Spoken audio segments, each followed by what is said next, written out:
Check, check, 1, 2. Talking.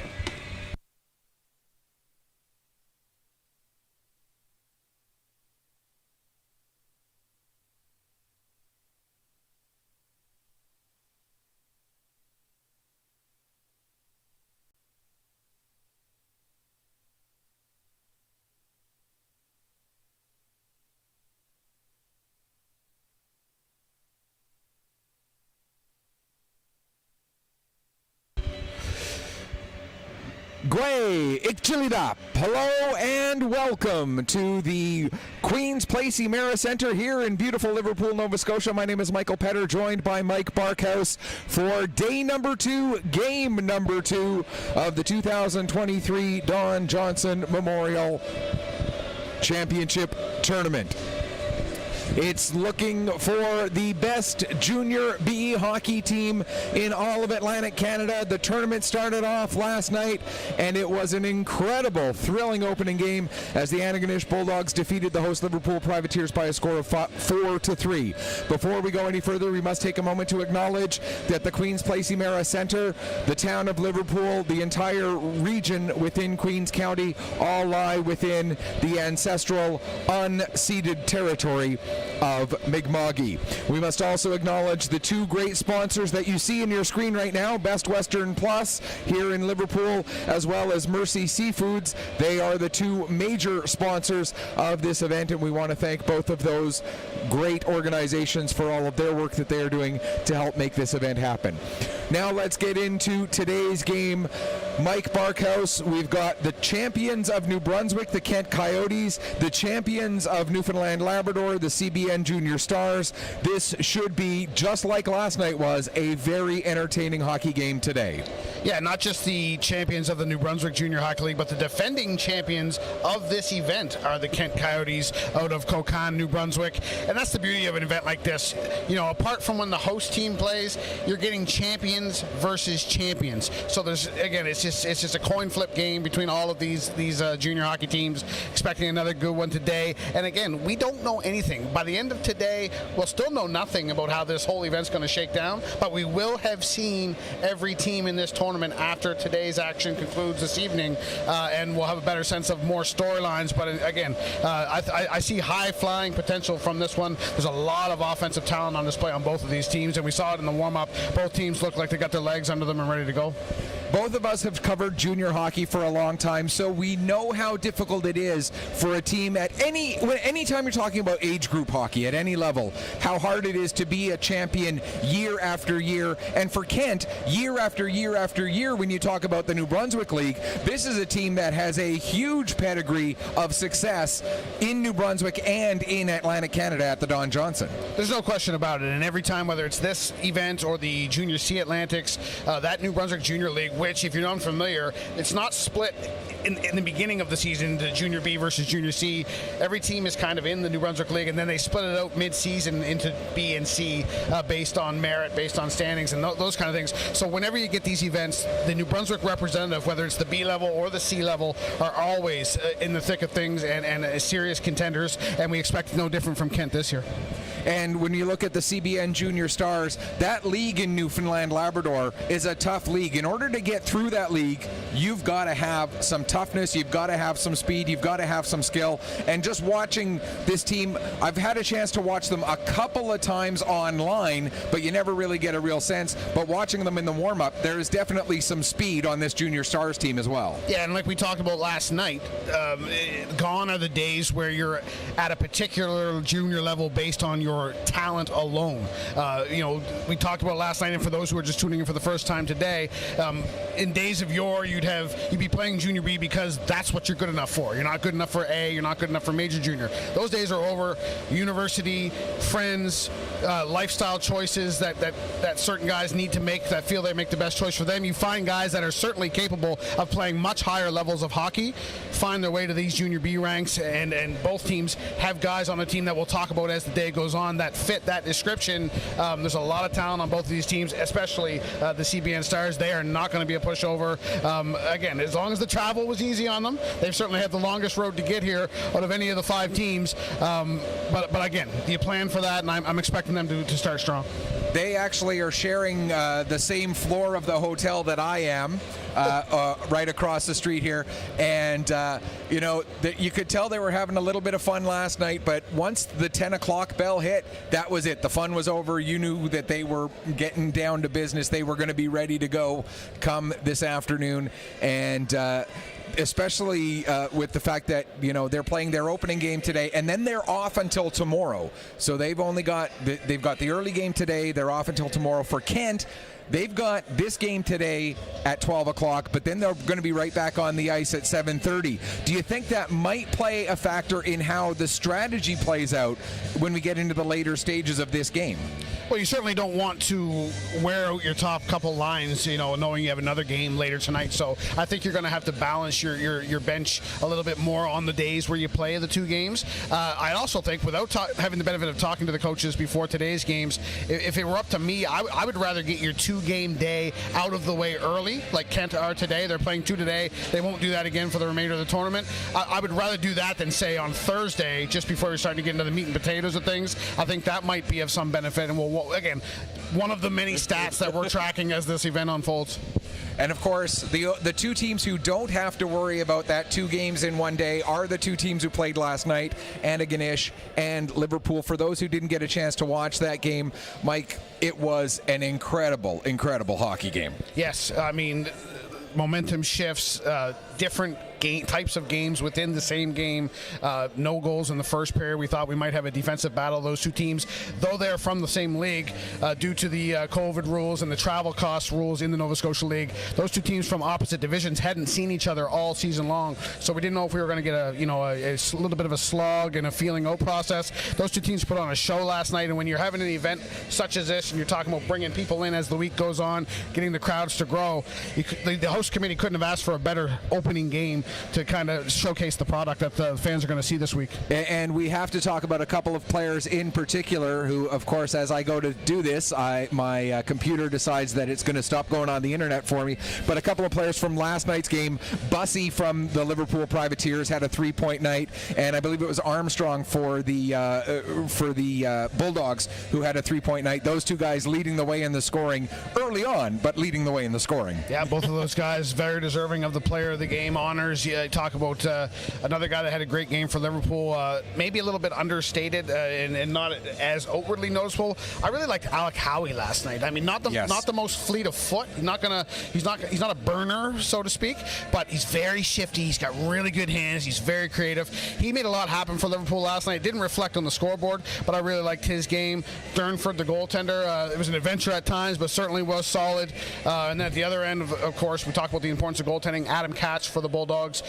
But for the 3-point night for Armstrong, Katz certainly was in the running for Antigonish player of the game. A lot to like there. Sam Grant showing his junior A pedigree. He was dangerous, had a point for his efforts, but could have had several more. A lot of talent on both of those teams. And again, as we said last night, that's a matchup that we may see again later in the tournament, either on Saturday or Sunday. And as this one here that we're about to see could be as well. This is, again, take your pick. I have no idea what 2 teams are going to be playing Sunday. Yeah. Take a 10-sided die, roll it, and then divide the number by 2 and figure out what the favorite's going to be that way, I think.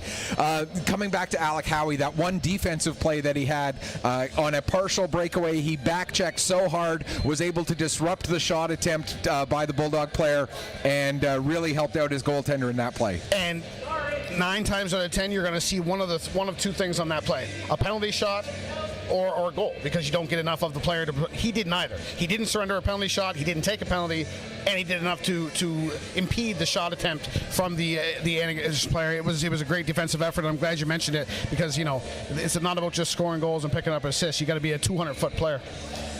And we're going to see a whole bunch of 200-foot players in today's game as well, I am sure. It is the Kent Coyotes and the CBN Stars the champions of New Brunswick and Newfoundland Labrador, respectively. Stars are the home team for this game, so they will be defending the net to your broadcast left for the first and third periods, and they will be in their home whites. The Kent Coyotes, and you can see the Stars there on your screen right now in the hallway, waiting to come out onto the ice. The Kent Coyotes will be in their road, I guess, wine jerseys, maroon, wine, take your pick on the color scheme you want to call it.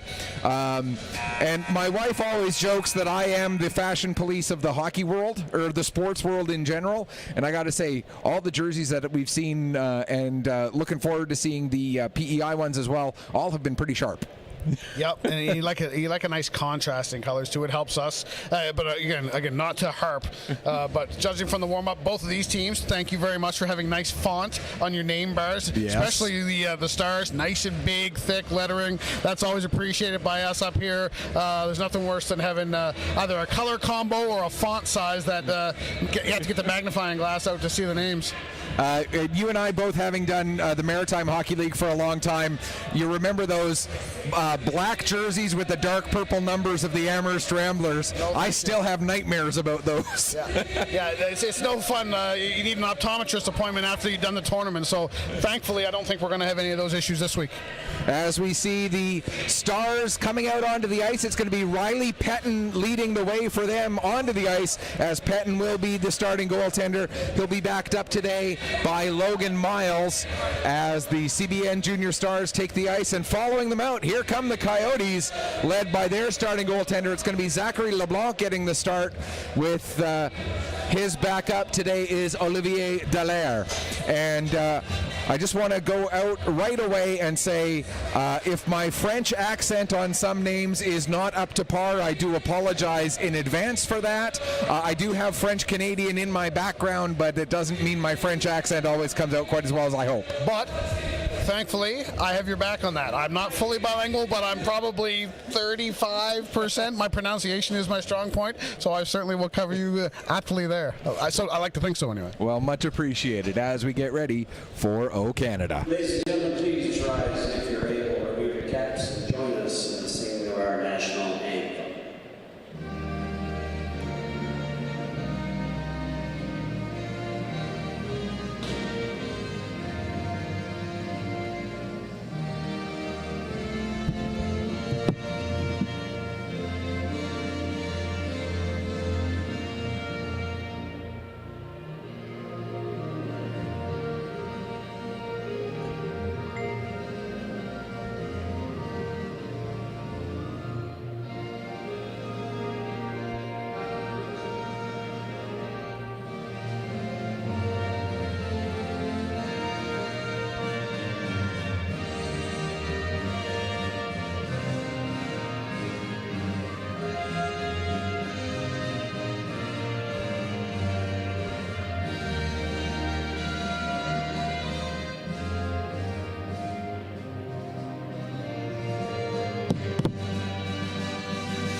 All right, that takes care of all of the pregame, all of the pomp and circumstance. All that's left to do now is get the puck dropped and get this game underway.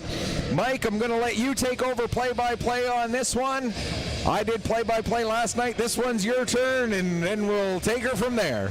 Thank you very much, Mike. You can see we're on a different, for those of you who tuned in last night, we are on the opposite side of the ice today. From all indications, this is where we're going to hunker down and spend the rest of the tournament. We're not complaining, certainly. We've got a nice view of the benches, a nice little perch over top of the ice now. So again, glad you can be with us, whether this is your first game you're watching or whether you were with us last night. Welcome, one and all. Don Johnson Cup Day 2 about to get underway. As Petter said, the Stars are the home team, moving left to right on your screen in the white sweaters with blue striping on the sleeves.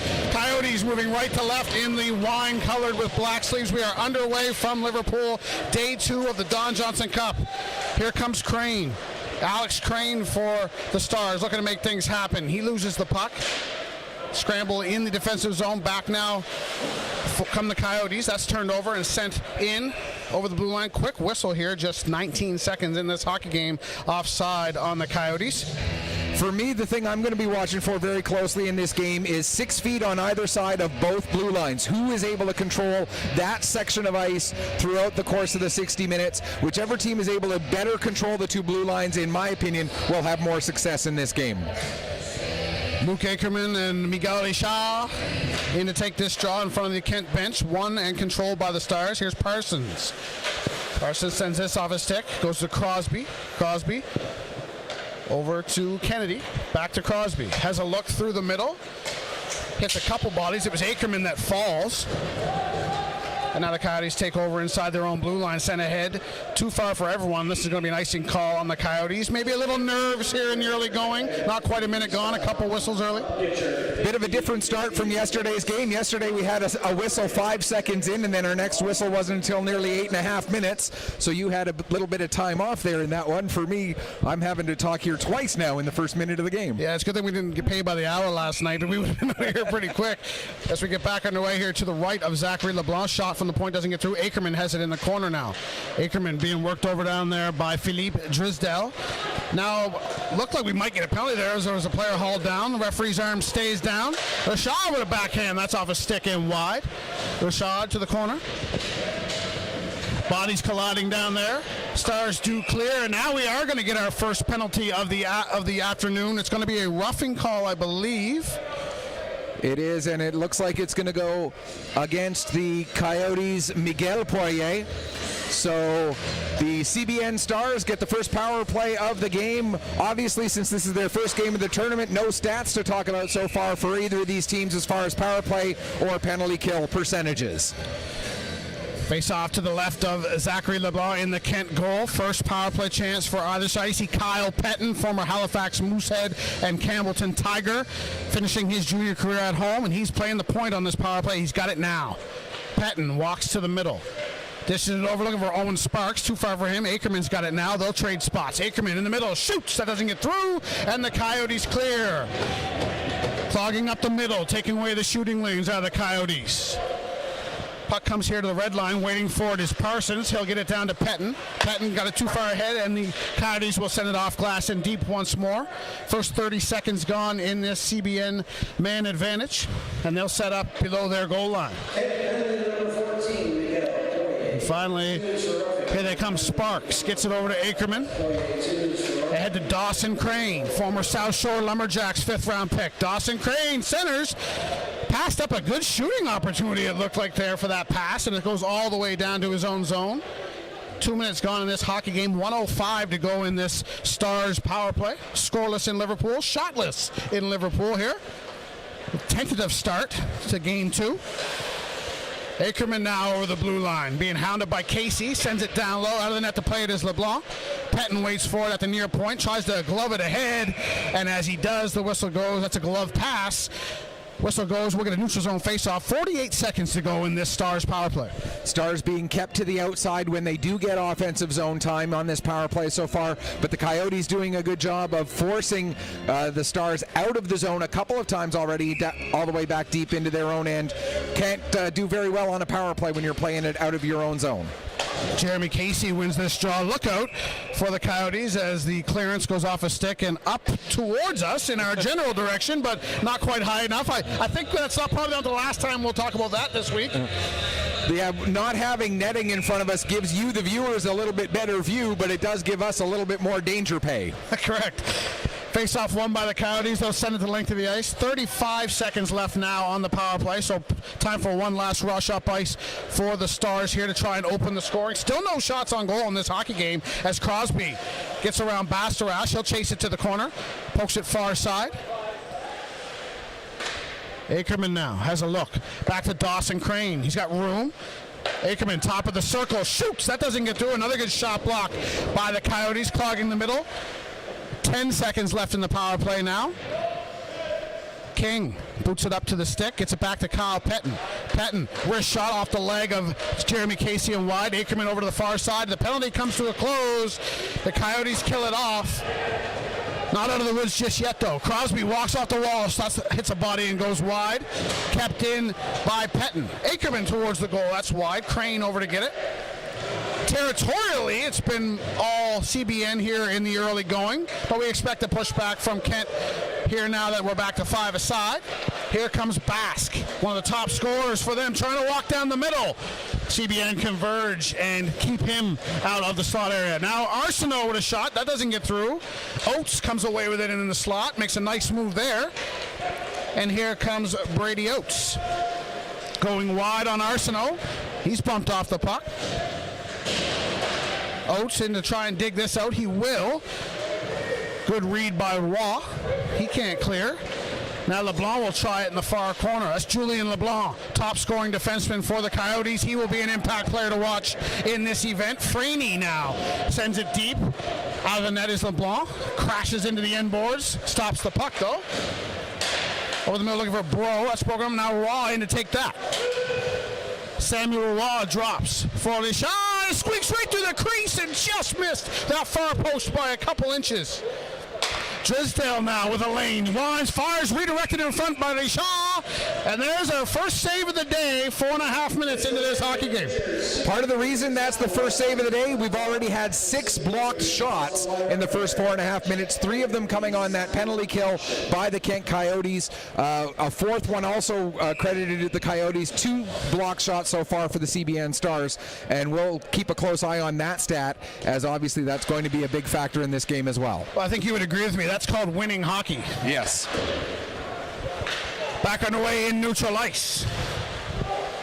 Now we get an offside as the puck just squirted out over the blue line. Didn't give Alex Crane time to flee the zone. So we'll get another neutral zone face-off, 15:24 to go period 1. First thing that I've noticed here in the early going is, and we talked about it a little bit in the opening, the speed of these two teams. We saw it last night. We're seeing it again today. You are going to be seeing very, very fast-paced hockey all weekend or all week long here from Liverpool. Puck just inside the Stars' blue line, knocked out. Crane pokes it around the forechecking Poitier. Now Deschamps collides down there with Joshua Kennedy. Physicality picking up a bit now as we hit the 5-minute mark. Now back come the Stars, 2-on-1 if they hurry. There's a shot, first save of the day for LeBlanc. Tried to sweep it out front to Kyle Pettin after taking that shot. We play on, still scoreless, past the 5-minute mark. Each goaltender now has felt some rubber. Both look comfortable, but we don't have a definitive answer on that yet with just 1 shot apiece. Miguel Deschamps pokes this in. He'll head for a change. Kennedy back for it. Takes a bump. Coyotes take over. Now Ackerman gives it away. Casey's shot. That goes to the far corner. Over to keep that in is Nicholas Bastarache. Over to Arsenault. Pokes it into the slot. No further. Owen Sparks sends it out. Now here comes Ackerman sneaking in behind Bastarache. Ackerman tried to pull it to the backhand. Good play by Bastarache to recover. Ackerman now tries to center. That rolls off his stick, and now the boards. Look out. The door swings open down there in the corner. That, I don't have to tell you, is dangerous. Glad, quick whistle from the referees, and good on them for doing that. Yeah, they were able to catch that very quickly. And we've seen in this rink over last night's game and this game some weird bounces coming off of the boards, and now we're seeing a door having trouble getting kept closed, and obviously that could become a bit of an issue as the tournament continues here. Let's see if we can get that door to actually latch properly now. There we go. Now we're good to go again. Well, at least in the meantime, until we know that's sorted out, maybe put somebody down there to monitor that door in case it does swing open again. But we'll see how it goes. Face-off underway in the Kent zone. Bastarache behind the goal. Plays it over to Miguel Poirier on the far side. Gets it ahead, looking for a wall. That's off his stick. Now Whalen chases it back. Whalen backhands it off the glass, and Arsenault gloved it down. He was well outside the blue line, though. Another offside here. Still just 2 shots, 1 apiece. 13:56 to go in the first. But at the same time, it doesn't feel like it's been a feeling out process either. It's been run and gun. It's been up and down the ice. It's just shots have been getting blocked, or defensive plays have been made before a shot can actually even be taken. So yeah, it's good tempo. But for those block shots, you're probably looking at like a 7-5, 6-4 type shots on goal count. This one's not going to be a shot on goal, but it is gloved and held by Riley Pettin. So we'll get an offensive zone faceoff for the Coyotes. Let's see if head coach Mario Cormier elects to make a change. Looks like he's going to keep the same personnel out there. As we get ourselves set up. Sorry, getting a little distracted by the 50-50 announcement there. Yeah, those PA announcements here in this building can be startling by times. Here come the Coyotes now. Shot right on off the stick of William Bork, and that's down in the butterfly, gobbled up in the bread basket and held by Riley Pettin. 13:39 to go. Shots on goal 3-1 in favor of the guests. One of the things you always want to watch for a goaltender is where is he setting himself up on those shots? Is he coming all the way out of his blue paint or staying a little bit back? Pettin on that one, right at the very top of his crease, challenging the shooter very well. And that's a good point by you, Michael. I assume you watched him in warm-up, as did I. On the shooting drills where the one-on-one, he was way out of the crease, almost to the hash marks, and that tells you how aggressive he likes to play. Yeah. Puck down low now. Alex Bask picks it up behind the CBN goal. He's got a big body, and he shields the puck well, gets it back to Julien LeBlanc. As I mentioned, he's dangerous. Can't get this one down low, and the Stars will clear. Straight off the bench is Cedric Bastarache. Tries to slide ahead to Bask. Pokes it through. Gets a shot. Good pad save by Pettin. Puck is loose in front. Julien LeBlanc now trying to find a first shot. Poirier fell. Now Oates is laid into nicely by Gabriel Poirier. Physicality continues to emerge here between these two teams. 5-1 the shots on goal now in favor of the Coyotes. Riley Pettin moments ago making the best save of the day by a long shot, keeping it scoreless. Dawson Crane now to the corner. Partner pass to Kennedy, a little too hot for him to handle. Coyotes cycle it down low. Try to get it back to the point until they Shaw. Now dancing around down there is Alex Ferguson. He'll send it to the corner where Kennedy has it. Kennedy has a look ahead to Kyle Pettin. Good forecheck by Ferguson causes the turnover. Now Alex Crane out from behind his goal. Cuts to the middle. Got to be careful here. Does do enough to get it to the red line. Arsenault sends it back in. Coyotes will tag up. Now Pettin breaks his stick, stopping that puck behind the goal. No stick for the Stars netminder. And now the whistle goes on a glove pass. Fortunate perhaps there for the Stars as they had a goaltender with no stick. And they had two Coyotes bearing down on the net. Yeah, a little bit. Sometimes you need to be lucky to be good and good to be lucky. And the Stars certainly had that there. As Pettin, it looked like the stick got caught in that little seam between the two panels of the boards, and that's what caused it to break. And his defenseman tried to get his stick back to him while play was still going on, but then realized that it was broken as well. You can hear and see the frustration of Pettin as well. Here's Crane now with a shot. That goes high and over the goal, trying to keep it in front of the Kent bench, and unable to do so. Trying to get a number on that. Dylan Whalen, I believe, now sent in by the Stars out of the net to play as LeBlanc over to Arsenault. Arsenault ahead to Poirier, kicks it ahead, looking for Casey, and they are going to call that on the icing. They're going to say Dawson Crane won the foot race. 11:32 to go in a scoreless first period here on day 2 of the Don Johnson. We've seen both of these goaltenders come out of their nets quite a bit to play pucks behind the net, so they're obviously both going to continue to be very aggressive, willing to play the puck. Sometimes it gives coaches nightmares when goalies go out and do that, but both of these goalies looking very comfortable and very intelligent with when they make those choices. And I would assume we're going to see a rotation, at least from Kent. If you look at the stats, Olivier Dallaire played more postseason games than did Zach LeBlanc. It was the opposite in the regular season, LeBlanc edging out Dallaire. So I think we will see a goaltending rotation from Kent. But again, that's something we'll monitor as the days unfold. I think Pettin's going to carry a lot of the load, though, for the Stars. I agree, and with today being Kent's 2-game day, maybe that's why it is LeBlanc on this one. That's why they pay you the big bucks. Here's Casey now, and shoots. That goes high and wide on the glove side. A little adrenaline there for Casey, maybe a little bit too much on that shot. Looked like my golf tee shots by times. A little hook right. Now behind the goal is Ackerman. Sends it back to Dawson Crane. Crane over to Whalen, looking for a shooting lane. He'll have to send it down to the corner instead, and the Coyotes take over. Lifted out into neutral ice. Nobody in maroon there. So now Whalen will try and catch the Coyotes in a change. Not going to be able to do so. Poirier back. Sparks watching him. Waugh tries to get this out, sends back down low. In forward is Gabriel Poirier. Over to Drysdale. Sorry, that's Bork, William Bork. Waugh battling down below us here with Smith. Coyotes have it. Poirier through the middle. That's broken up. Here comes Ackerman again. Trying to find Oates over on the far side. Now Miguel Poirier. Former Yarmouth Mariner and Amherst Rambler Miguel Poirier from the Where Are They Now department. And he hasn't shrunk any since we saw him several years ago. He's still a big body over there, number 14 in wine. Now here comes LeBlanc. Julien LeBlanc lifts that in. He'll give chase himself. Franey knocks that away from him. Past the halfway mark of period 1, 9:40 and counting to go in this fast-moving first period. 5-1 the shots on goal in favor of the Kent Coyotes, and we are scoreless in Liverpool. Shot right there, blocker to side. Looked like it might have handcuffed Pettin a little bit, but he did fight it off, makes the blocker save. 6th save of the afternoon for him.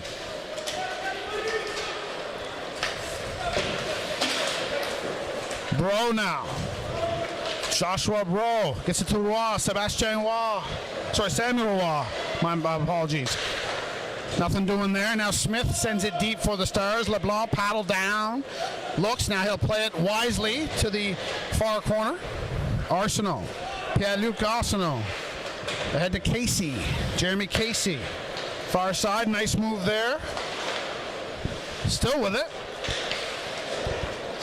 Is Bro, but then finally he's dispossessed. Now back comes Crane with speed. He's got Pettin going in the net, tries to find him. Good play by Arsenault to break that up as that pass was coming right across for Pettin. That would have been a dangerous scoring opportunity for the Stars. Kennedy with a shot from the point. Not sure how much of that LeBlanc saw, but it goes wide in any event. Now this one's fluttered on goal, and the Kent netminder takes no chances, gloves it and holds it for a face-off. 8:29 to go in the first. There's that old cliche that defense wins championships. Well, we are seeing two very good defensive cores on both of these teams. Franey making a great play on one end of the ice, Arsenault making a great play at the other end of the ice. These are two defenses that are very intelligent, very smart, and very big as well. And you're going to see some low-scoring games involving these teams, I think, because of how well their defenses play. I think Riley Pettin was using the stick of Logan Miles there from that last stretch of play. He just went over to the bench on that stoppage and grabbed another stick, which looks more like the one that broke. The one he had in his hand was white there, so I think that was Logan Miles' stick that the training staff gave to him. So all is well in the world of Riley Pettin once again. Underway in the Stars zone. Coming up on 8 minutes to play in period 1, still scoreless here. Game 1 of 3 on this second day of action at the Don Johnson Memorial Cup in Liverpool. Appreciate each and every one of you for being with us on Atlantic Online TV. Poirier sends this in. Coyotes are going to have to tag up. Here on the near side is Kennedy. He'll skate it out himself. Takes a bump from Poirier for his troubles. Julien LeBlanc has it now for the Coyotes. Defending Don Johnson Cup champions. Casey now spins back. That's Frederick Casey. And now he'll speed it in over the blue line. He's tripped up, and we are going to get a penalty. Both referees with their arms in the air there. That was a unanimous decision, tripping to the Stars, and we're going to see another first power play of the day for the Coyotes. And obviously, therefore, also their first power play of the tournament, so no stats to talk about for them power play-wise yet, nor for the CBN Stars on their penalty kill. This coming with 7:25 left to go in the first period.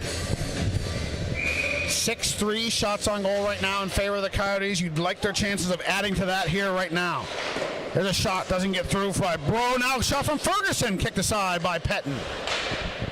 Good control here in the zone early for the Coyotes on this man advantage. One-timer from LeBlanc, didn't get all of it, and it goes wide.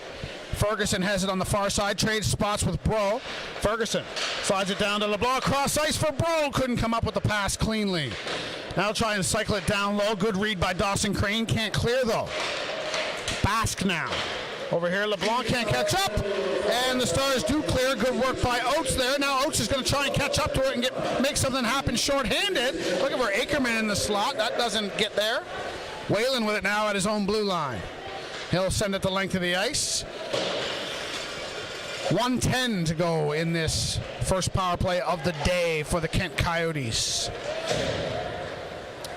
As LeBlanc leads them up ice. Airmails that pass to Miguel Deschamps, and we'll get an icing call on the Coyotes. That's not what the doctor ordered for Coach Mario Cormier. We'll get a defensive zone faceoff for the Coyotes. 59 seconds to go in this power play.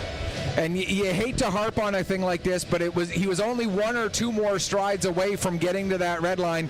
Maybe, again, a little bit of nerve, perhaps, a little bit of too much of adrenaline, taking that shot a little bit too quickly on the dump-in. Coyotes set up the breakout here. 50 seconds left in their man advantage. Skating it through neutral ice with speed is Bro. He's dispossessed, and the puck does squirt over the blue line. Coyotes have it, though. They'll change now. Arsenault waits for that to complete. Gets it down here for Miguel Poirier. Good play by Arsenault to keep this in. Centers for Bastarache. His shot goes wide. Cedric Bastarache with a golden chance there. Under 30 seconds to go in the power play now. Arsenault's got it at the point. Arsenault over for Poirier. Into the middle. That's off the skates of Bastarache. Couldn't get a shot away. Now Arsenault can't keep this in at the point, and the Coyotes will have to flee the zone. 10 seconds left in this Coyotes power play. Arsenault brings it in. Time for one last chance. Poirier tries to get it down low. It goes into the slot and finally cleared by the Stars. That'll do it. Now trying to catch them coming over the box. Or on a change, I should say, is LeBlanc. That doesn't connect as Kennedy coming out of the box. Hit his skate. Poirier shot right on. Pettin kicks that out. Big rebound. Crane there to clear that away from his own goaltender. And the Stars clear. Both teams 0 for 1 on the power play today. Drysdale now going wide. Tries to get it out front to Casey. He'll take it behind the goal now. Frederick Casey centers. That's off the skate of Crane. Not out. Drysdale. Wrist shot from the point. Flutters in. Pettin didn't see it to the last second, but he kicks out the left pad. Now we're going to get another penalty to the Stars as Kyle Pettin, a little overzealous over there, takes his man hard into the boards. It's going to be a boarding call to the Stars captain. Kent going right back to the power play. And I think that one was as much the volume of the sound as it was the actual hit itself. It looked like it was a fairly decent hit, but he just caught him at a bit of an awkward angle, and that's where it ended up resulting in the boarding penalty going against Kyle Pettin. And how many times have we heard over the years he just turned at the wrong time or the right time, and that's what it was. It was just a timing play. Player turns at the last second and makes it look a lot worse than it is. So here we are. Second power play of the afternoon for the Kent Coyotes is underway. 4.5 minutes to go, first period. Richard goes wide on Whalen, cuts out front of the backhand. Pettin with the save. The rebound is loose. Maybe a little bit of a quick whistle there, but no harm, no foul. Pettin's got it. 24 seconds to go. Gone in this second power play. 1:36 to go in it. I've always said that I will never get after a referee for the whistle being a little bit too quick when they're doing it in the name of keeping the goaltender protected. As much as we love the game, as much as we love being able to watch this entertaining hockey, you never want to see a player getting hurt. And when the referees are making decisions based on safety, I'm never going to complain about that. Co-sign that. Here we go. Coyotes control off the jaw. Ferguson walks in, shoots right on. Pettin saw it all the way, stopped it all the way. No rebound from the CBN netminder. 1:25 to go in the power play. And that's one thing that we've seen from Riley Pettin so far here this afternoon. When there is a rebound, he's able to kick it where he wants it to go, where a Coyote isn't. And when he is able to catch it, no chance for a second chance opportunity for the Coyotes. Great rebound control so far for Pettin. But what a goal there! Julien LeBlanc, we talked about his offensive prowess on the blue line, and he misfired on a one-timer on the previous power play. He didn't misfire there. He got all of it and just gets it past Pettin as he slid across to his right. It's 1-0 Coyotes. I think the only way you're able to make that save is if you're about 7'5" and your legs are 8 feet long as well, because nobody is making a save on that play. A brilliant shot by LeBlanc. Great effort by Pettin, but just did not quite have the length on his leg that he needed to get in front of that shot. Ever important first goal of the hockey game goes to the Coyotes. It is a power play goal for Julien LeBlanc. 32 points in 24 games during the regular season. 8 points in 9 playoff games. Again, leader on the blue line offensively for the Coyotes. Opens the account for them in this tournament. But here comes Ackerman for the Stars. He's got Sparks going to the net. Shoots right on stop. Rebounds there. And swept out of harm's way by Nicholas Bastarash. Good chance there for the Stars to equalize. 3.5 minutes to go in this first period. Shots on goal, we should mention, are 12-3 in favor of the Coyotes. 2 power plays certainly help that. Ackerman now. Leaves it for Parsons, trying to find Sparks at the side. That didn't connect. And the Coyotes clear off the boards. Parsons lifts this in right on goal. Tough bounce there, but handled well by LeBlanc. He'll take no chances and hold on for a whistle. 3:10 to go in the first period. Coyotes out in front. If anyone from the Toronto Blue Jays is watching and you're looking for somebody to add to more depth at shortstop, perhaps you can look at Zachary LeBlanc there. And it was Miguel Richard and Alex Ferguson getting the assist. Insert your own joke here about Alex Ferguson playing in Liverpool and getting an assist. I know he was the manager, not a player, for Liverpool for a long time there, but... And as a Manchester United fan, supporter, that doesn't exactly sit well with me, but we'll let it stand for this week at least. Back underway inside the Coyote zone. Oates sends it down low. LeBlanc out of the net to play it. 3 minutes to go in this first period. Casey here on the half wall. He'll lift it just off the glove of Parsons and out. Kennedy over to collect it. He's going to settle that rolling puck down. Lifts it off the glass, but he didn't lift it enough. And now here comes Bask behind the goal. Bask. Drysdale had pinched in a bit, so he wasn't able to keep that puck in at the point.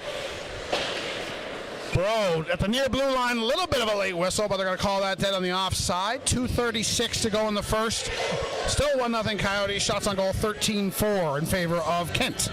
I want to come back to the play almost immediately after the goal. It was just about 5 or 10 seconds after the goal was scored, and there was a good chance down at the CBN end again, and Riley Pettin made a very, very nice blocker save. We always talk about goalies, how they rebound after a goal gets scored on them. Pettin did a great job on the very first shot he faced right afterwards. Here's a chance for Kent to extend the lead. Pettin from his backside. Think he got a piece of that.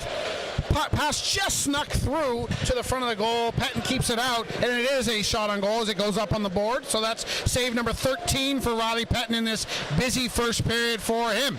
Zach LeBlanc has not been busy, but he has been sharp when called upon. Coyotes try and clear the zone and do. Dawson Crane over in front of his own bench tries to chip this past LeBlanc. Now Pettin sauces over to Crane. Crane tried to toe drag. Good play by Poirier to break that up and back. Now comes Gabriel Poirier. Leaning on him is Dawson Crane. Now Pettin's going to skate it back the other way. Tried to poke it ahead to Crane. That comes down on LeBlanc. He's going to play it. Very comfortable playing the puck is Zachary LeBlanc. That's clear here in this first period. He loves to come out of his net and be active. Arsenault now drops it for Miguel Poirier. Sorry, that's Mathieu Poirier, not Miguel. I don't know how I messed that one up based on the height difference. Arsenault now at the near point. For a shot that hits Ackerman on the way in. Now spinning and firing is Mathieu Poirier, kept out by Pettin. Now another chance. Gould with a shot, and Pettin made himself tall there. Finally, the Stars clear and get a reprieve as we're coming up on 1 minute to go in this opening period. Stars have to try and get to the room down by just one as they are under siege right now. Less than a minute to go now in this opening period. Puck squirts out the near side. Stars are going to survive. Here comes Owen Sparks now. Owen Sparks cuts to the middle, drops it for Ackerman. Ackerman in, back to Sparks. He got a stick on it, but he couldn't redirect it on goal. Now the net, well, it's not off, but it lifted off its pegs for a moment, and the referee takes no chances, blows the whistle. Oh, couple good chances in this first period for the Stars. They haven't had the puck luck. No, they haven't, and that last chance there for Sparks, got to give a big credit there to Frederick Casey on the back check, denying Sparks from getting quite as much of his stick on it as he would have wanted. If there is not that good back check, Sparks is definitely able to tap that puck right into the net. Agreed 100%. 44.6 seconds left in this first period face-off. Down below us here in neutral ice, Ackerman and Richard. Won by the Coyotes. Drysdale over to Bork, and he'll lift that. I think hit something on the Kent bench. And we'll do it again from neutral ice with 38 seconds to go. And I think when we start to look at what is going to be talked about in the first intermission for the Coyotes, I think it's going to be status quo. Just keep doing what you're doing. For the Stars, it's going to be we need to get more puck possession. We need to be a little bit more crisp with our passes to be able to make sure we're able to move the puck up the ice. Under 30 seconds to go in this opening period. Stars looking to equalize before we head to the dressing rooms. Not going to do it here, though, as the Coyotes clear. Parsons back forward in his own zone. He'll lift this out. Rishaw over for it in that pile of snow. The puck disappeared for a moment, but Rishaw knew where it was. Kennedy with 10 seconds on the clock. Gets it ahead to Parsons. He takes a bump. Alex Ferguson.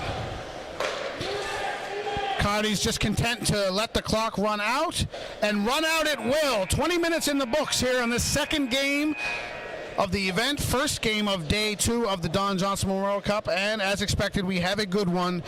Kent Coyotes with a 1-0 lead over the CBN Stars heading to intermission. Now the Stars are going down the wrong hall. It's one of the weird things that you see in tournament play that you don't necessarily see during regular seasons, because teams get their dressing room, that's their room for the week, and the way it works out in this one, both teams happen to be sort of on the same side of the hallway, and so that means both teams are going to be using the same door. A couple of thoughts really quickly on the first period. We saw some good physicality, we saw some great speed, we saw scoring chances on both sides, and one fantastic goal. You put all that together, a very entertaining first 20 minutes of hockey. Yes, and again, just and I'll see if you agree with me, and I have a feeling you will.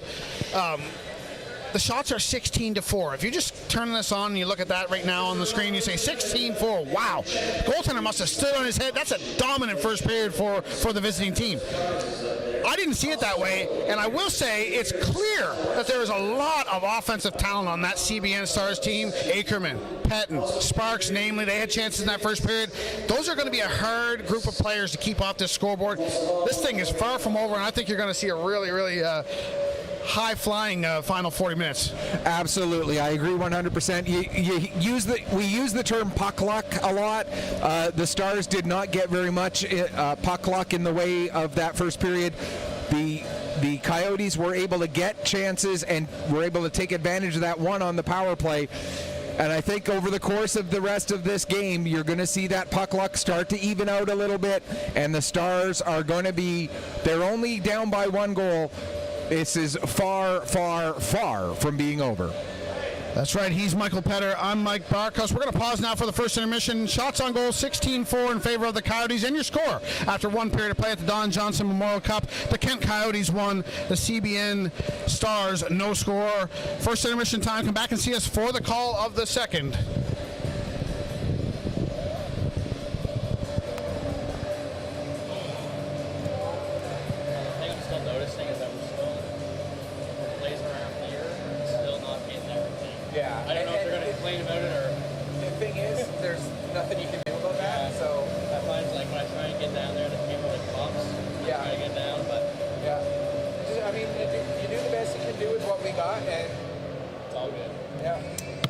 If anybody does complain, well, they can come and work the camp. Hey, there we go. I just didn't know if they were going to have an issue with you not being able to get everything. I do games, when I do games in the Hector Arena in Pictou, I cannot get anything in either near side corner at all. Like, I barely get the near side face-off dot in that area. Yeah, I know, it's tough. And especially like when you're not ready for it, you got to quick like so. Yeah. It's all good. Yeah. That was a good period. Yeah. I feel like it looks a little more lopsided than it is. Yeah, exactly.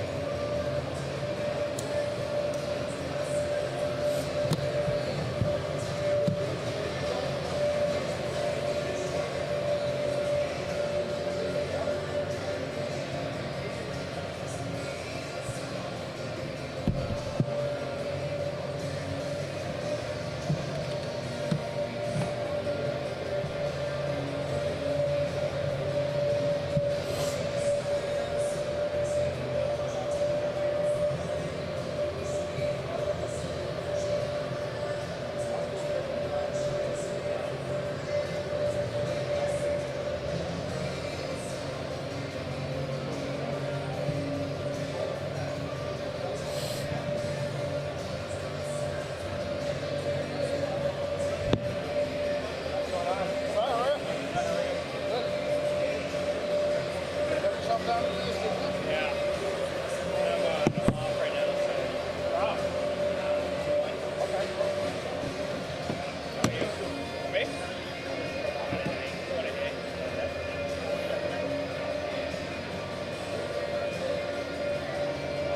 See how it goes? 60 hour talking so far. Yeah. Another skating. Good. Way more skill. Oh, you see. Yeah.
Welcome back as we get ready for the start of the second period here. Oh.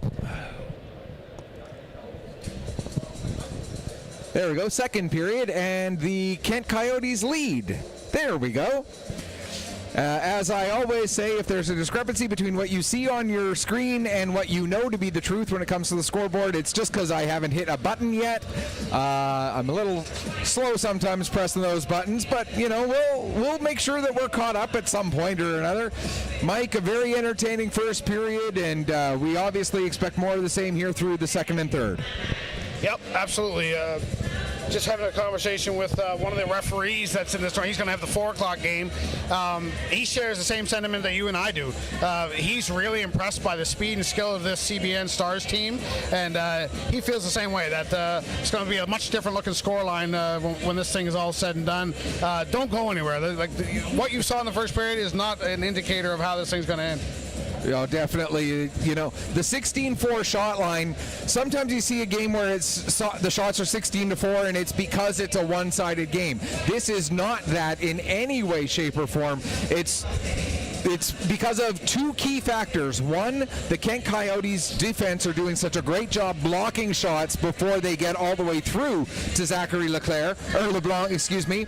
And the second reason is that the CBN Stars just have had a couple of chances where things just haven't quite gone their way. Either a puck has jumped off of a stick at the last second, or you know, the shot has gone just wide, or this, that, or the other thing.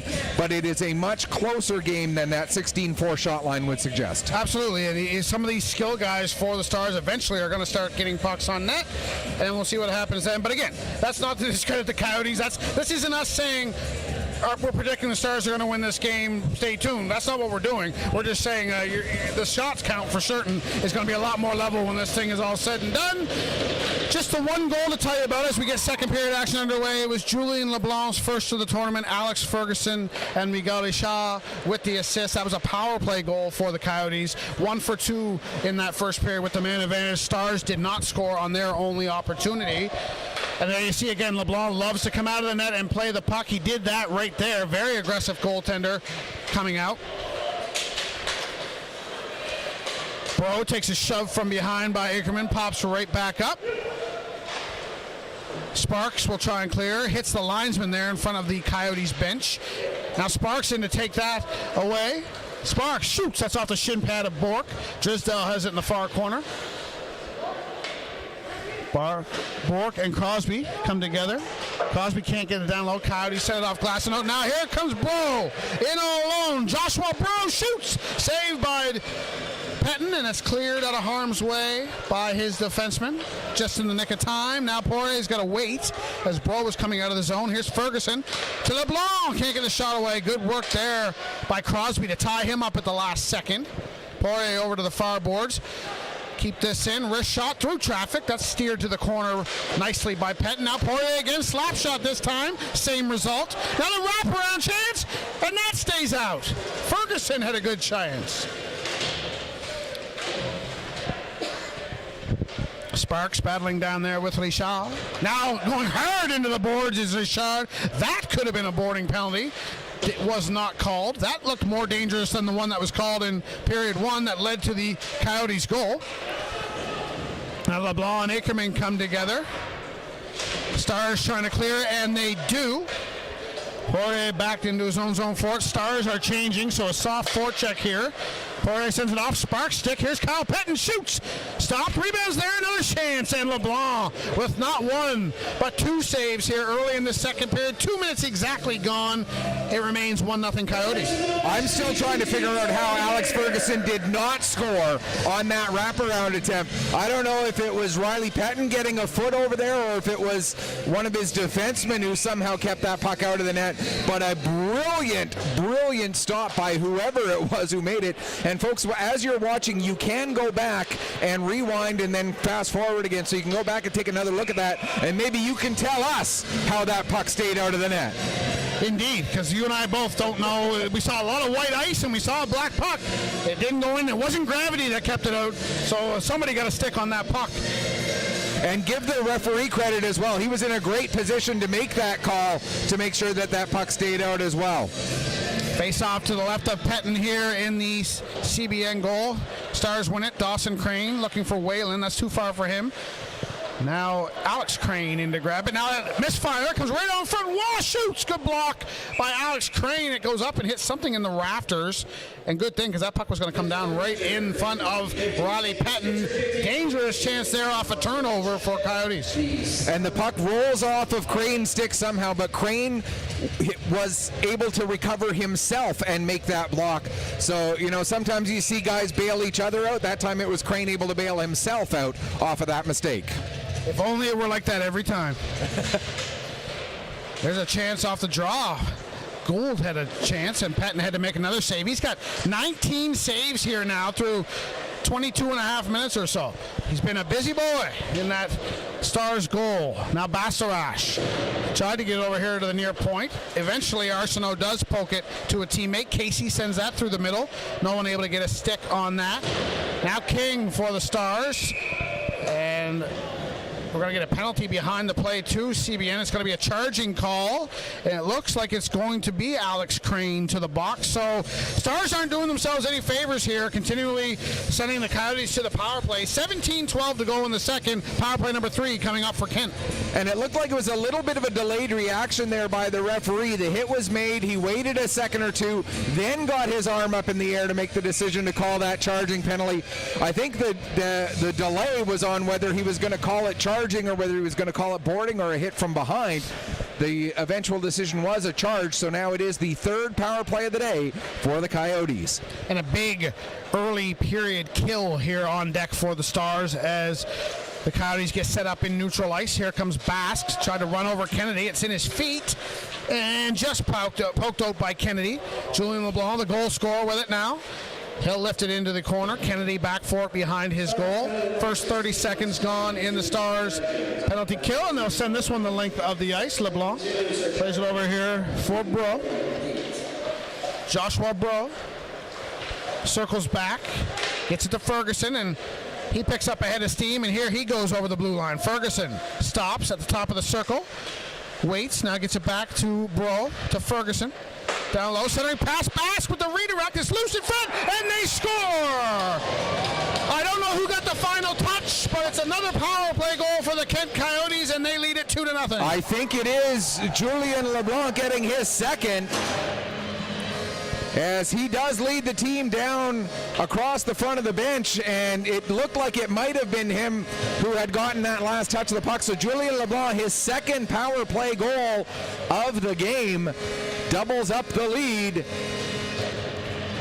And for the CBN Stars, I think the message on the bench right now has to be, we got to stay out of the box, guys. This power play for the Coyotes has been too good so far. We can't give them any more chances. And it's really been the difference. Sometimes we have to search for storylines or search for angles.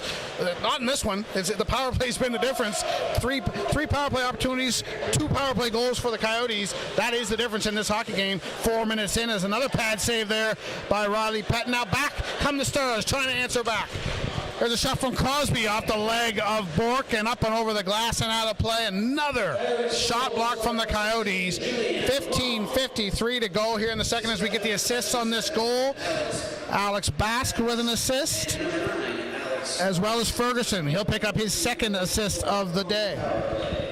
21-6, the shots on goal in favor of the Coyotes here as we have a face-off to the left of LeBlanc. Won by the Coyotes again.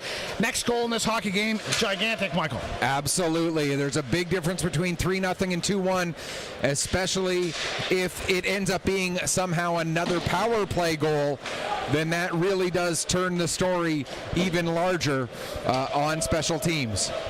Whalen back now in his own zone, being watched by Gould. Ackerman kicks that up to, is that Spark? No, that's Crosby. Now it comes down right on LeBlanc again. Almost like a 7th player out there, or 6th player out there, excuse me. He loves to play the puck. Ackerman dancing around the offensive zone. Can't get anything going, though. Now Whalen has it at the red line. Now Sparks redirects this in, picked up by Nicholas Bastarash. Bastorash, Whalen with a good read, keeps that in on side as well. Now walks to the middle, Pettin tries to get a stick on it. Now Pettin flips it on goal, stop, rebound was there. Nobody in a white sweater could get the rebound on goal though. Anxious moments there in the slot area in front of Zachary LeBlanc, who's been not busy but been sharp. 9 saves for him now today. Now here comes Kyle Pettin. He's got a lane, he's got a shot, and I think LeBlanc got a piece of that as well. Yes, he did. Whalen. This is better from the Stars now. Dawson Crane through the middle for King. That's broken up. Crane with it again to King in front of his own bench. He'll flip it in. Coyotes take over. Bro has it at his own blue line, brings it back in, so that won't be offside if the Stars are able to come up with it. Coyotes send it off glass and out. Dawson Crane sends it right back in. Takes a bump from the captain, Basque, for his troubles. Coming up on the 6-minute mark of this second period. Shots on goal 22-10 in favor of the defending Don Johnson Cup champs. Basque redirected the side by Casey. Just goes wide. Now Basque in the slot on the backhand. That goes wide on the near post. Stars lift this out. Poirier waits for it. Bounces over his stick. Now Alex Crane in. Takes the wrong route. Alex Crane right there. Now he's looking for an outlet. He spins. He fires right on goal. Stick save by LeBlanc. Shot from the point doesn't get through. Racing over here to the vacant near point. As that comes out, Boone sends it back in. LeBlanc way out of the net. Tell me if you've seen that one before. Plays it around. Now Julien LeBlanc catches up to it here on the near boards. He's got 2 goals. It's Julien LeBlanc 2, CBN no score. There's a shot. Stars wanted an offside call there, but I do think the Kent player was well and truly in the bench, so we play on. 7 minutes gone in this second period. Ferguson drops. That's too far for his man. Bastorash tries to find it. LeBlanc pokes it over to Richard.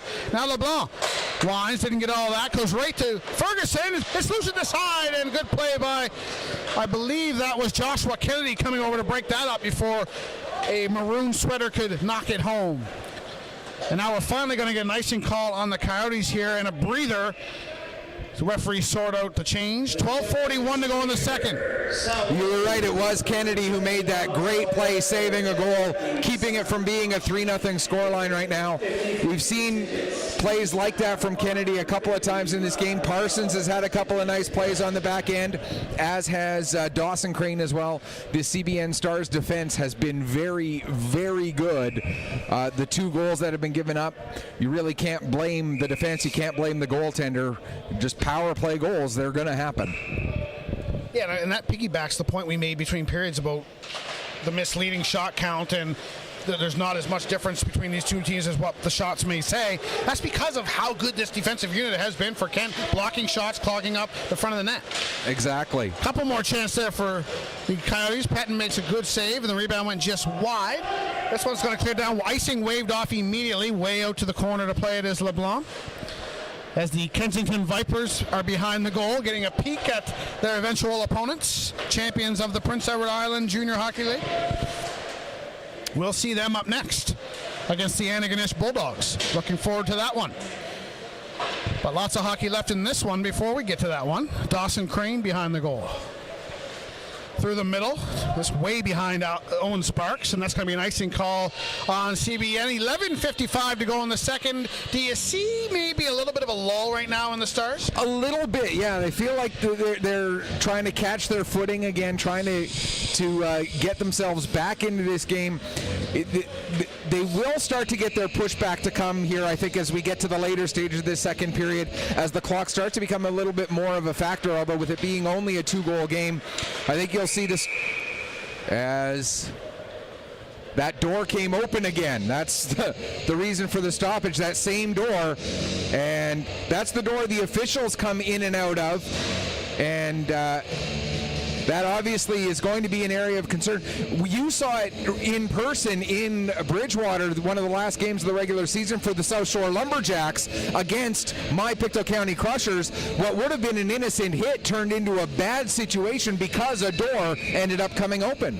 And that was a Noah Wilson, unfortunately, the Lumberjacks defenseman, was the on the wrong end of that collision, and we're talking multiple fractures, facial fractures, and that kind of thing. That was a serious injury that came out of that, so you don't like to see that. And now there is someone stationed down at that door. Good to see. That's what we said in the first period. Maybe they should have somebody down there, because that situation needs to rectify itself. Kennedy touches this to negate the icing. Does a good job to maintain possession, and he had a forechecker draped all over his back. Now here's a giveaway. One with a chance. That shot blocked nicely by Kennedy. Now Bastaras shoots. That didn't miss by much on the blocker side. Now Ackerman sneaks in behind the D again. He's in, he shoots right on, and LeBlanc makes a save. Ackerman has to leap to avoid contact with the Kent goaltender. That's not the first time we've seen Luke Ackerman sneak behind the D. Just hasn't been able to bury one yet. Yeah, if Ackerman keeps getting those chances, though, you know that one of those will get buried eventually. He's just got too much skill to be kept off the score sheet completely. Just to finish the thought on that incident with Noah Wilson, though, I know Vanell Campbell, the guy who delivered that hit, quite well, and having talked to him, there was never any sort of intent for anything in that play. It was just a lot of bad luck, and he felt as bad as anybody about what happened to Noah Wilson. Yeah, no question about it. Luke Ackerman, by the way, the aforementioned Luke Ackerman, former 10th overall pick of the Fredericton Red Wings in the Maritime Junior A draft, so that tells you the kind of skill we're dealing with there. There's a shot from the point. Good job by LeBlanc to battle through traffic. Did the net come off? Is that the reason for the whistle? Yes, the net is loose, so we'll get a stoppage there. That's one thing we haven't seen a lot of in this tournament so far is the nets coming loose. We saw the one play in the first period where the net was almost pulled off as a player ran into it, but it ended up actually staying lodged in. It just came up and then went down again. Don't say too much about it and jinx it, because I'm not complaining about that whatsoever. Back underway here inside the Coyotes zone, coming up on the halfway mark of regulation, just about 30 seconds or so from that. Coyotes continuing to lead at 2-0 on 2 goals from defenseman Julian LeBlanc. Again, our batting average here over the first day and a bit is pretty good considering what we talked about. We said Julian LeBlanc was an impact offensive performer on the blue line. He's got both goals today, so I just really hope we don't wear out all of our announcer tricks and analysis before we get to Sunday. Exactly. One thing that I'm noticing here a lot in the second period, both teams trying to do that home run pass. Both have had it result in icings on them a couple of times now. Here's a chance and they score. And there perhaps is the spark that the Stars needed. Alex Crane off a funny bounce. Puck comes out in front and he backhands it in at the side. First of the tournament for Alex Crane. And we've got a brand new hockey game now. And that is a huge, huge goal. We talked about it after it became 2-0 that the next goal would be a big one. That is massive for Alex Crane. You knew that the CBN team was going to get on the board at some point. They just have too much skill to be held shut out. Alex Crane finally able to find a loose puck and jam it in. Did you happen to see how that puck came out front? It bounced off of a couple of sticks on its way there. I'm not sure. So now we do hit the halfway mark of regulation time as we get the announcement here. Kyle Pettin and Dylan Whalen with the assists on that goal. Obviously first of the tournament for Crane at 9:40. And looky here, we got some spring in the steps of these Stars. 9:45 to go in the second. It's anybody's contest once more. And the body language on the Stars bench completely different now as well. They were a lot of them were sitting a couple of minutes ago. Now everybody on the bench standing up right back into it again. A huge, huge momentum boost for them. Shots on goal now 26-16, a much closer margin than it was a few moments ago. They beat me to it. I was just about to say they're in need of a spark. And before I could even get it out, the puck is on Crane's stick at the side, and he's jamming it home. So, and you mentioned it. You see, it's amazing what a goal can do to a team. They're all up on the bench, all engaged now. LeBlanc with a good shot, blocker to side by Pettin. You can see how heavy that shot was. A lot of movement there for Pettin laterally to try and get a blocker on that. Bastrash out of Ferguson's shot. That's blocked in front. Oates picks it up for the Stars. Cuts to the middle. Got to be careful here. Ferguson in to take that away. Stars a little sloppy in their own zone in this second period. It's almost cost them on a couple of occasions. Ferguson now, very shifty. Back to Poirier at the point. Fakes the shot, gets it over to Cedric Bastarache. So that's LeBlanc, shoots. That's off a stick and wide to the near corner. LeBlanc looking for the hat trick there. What a story that would be. Now he'll come back to his own zone for it, being watched by Deering. LeBlanc will stop behind the net, have a look, tries the middle. Wall couldn't get a stick on that. That's going to be an icing call against the Coyotes here. 8:37 to go in the second.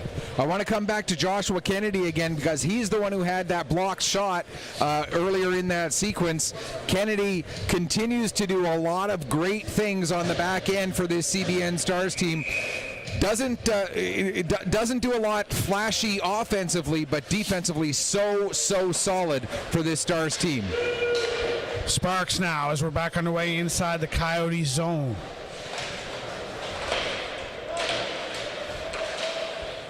Cedric Bastarache on the near boards, being hounded by Ackerman.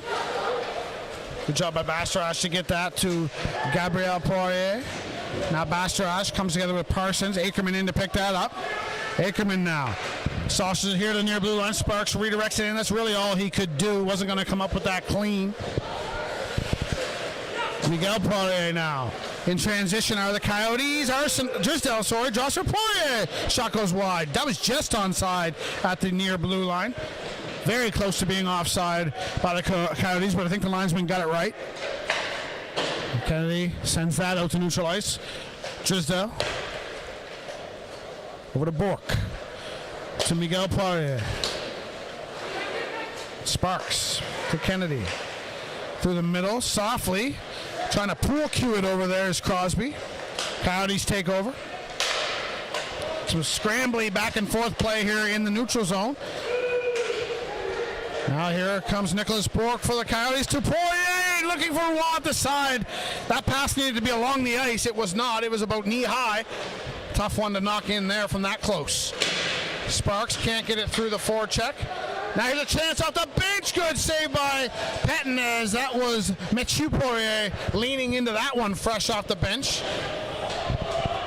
Arsenault over to that Bastarache over there. Yeah, Nicholas Bastarache with that one-timer went wide.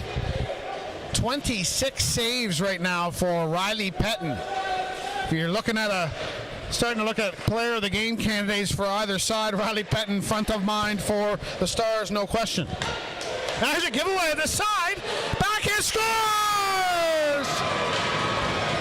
Luke Ackerman, the beneficiary of a turnover at the side of the goal. Fanned on the first shot. Puck comes back to him and he slides the backhander home. It's 2-2. And you hate to have to point out the guy, but Pierre-Luc Arsenault was the one who made that unfortunate turnover. Just lost control of the puck, put it right onto the stick of Ackerman. Ackerman needing a second chance in order to get that into the net. But like we talked about him earlier, you give him that many chances, eventually something's going to go for him, and it finally does, and we're all tied up here with 6.5 left. As we get the assists there in the there building. Won't be any assists. Oh, yeah.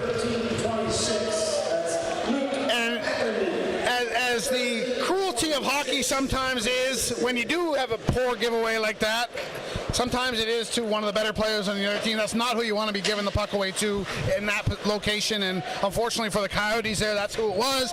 Ackerman makes no mistake. Delayed penalty coming here to the Stars, as LeBlanc makes the long trek to the bench for the extra attacker. Whistle goes. Now some extracurriculars after the whistle. Nothing much there, though. So we'll see. It looks like a tripping call.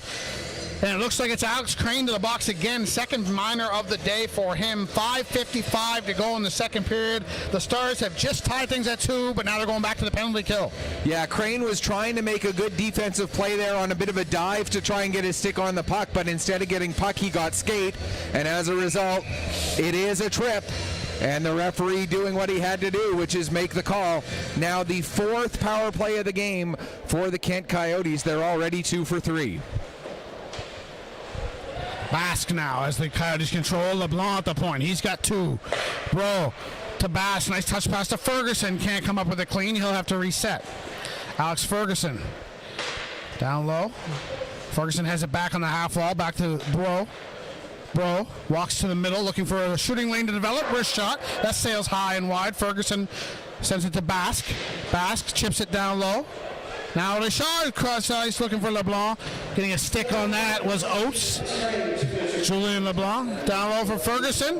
Got Richard in the slot. Ferguson still with it. Ferguson dancing around the offensive zone right now. Now he'll try it for Bro here on the near side. Bro trades places with Ferguson and gets it to him. Ferguson into the slot for Basque. Basque backdoor to LeBlanc. Good save by Pettin. Another chance. It's loose. They score. And it's LeBlanc again for the hat trick. 3 power play goals for Julien LeBlanc. Riley Pettin made the initial save. He may have even made a second save. But by the time he was that far down and out, LeBlanc able to find the puck and get yet another power play goal. It's Julien LeBlanc 3, CBN 2, and LeBlanc 2 of those 3 goals coming with the man advantage. I mean, part of playing winning hockey, we talked about the shot blocks and all that kind of things that the winning hockey plays. Well, being disciplined is also a part of playing winning hockey, and you know the proof is in the pudding now. The Coyotes are 3 for 4 with the man advantage. All 3 of their goals are on the power play, and they've only allowed 1 power play opportunity for the Stars, so they've been disciplined as well.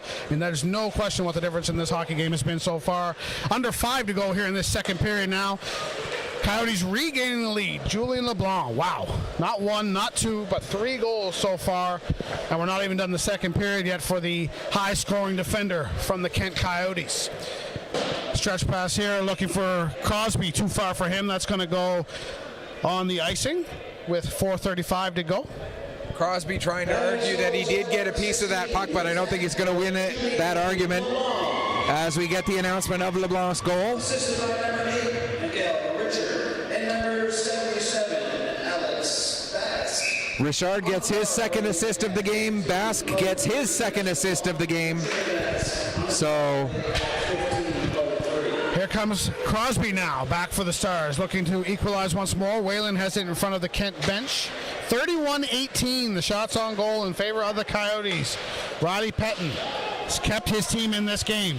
Dawson Crane now in the corner. Tried to center, couldn't get that pass away. Crosby trying to catch up to it. Whalen pokes it, but not all the way to the corner. Coyotes come away with it. Down in front of us is Miguel Poirier over the blue line. Tried to get it through. Raw couldn't catch up to that.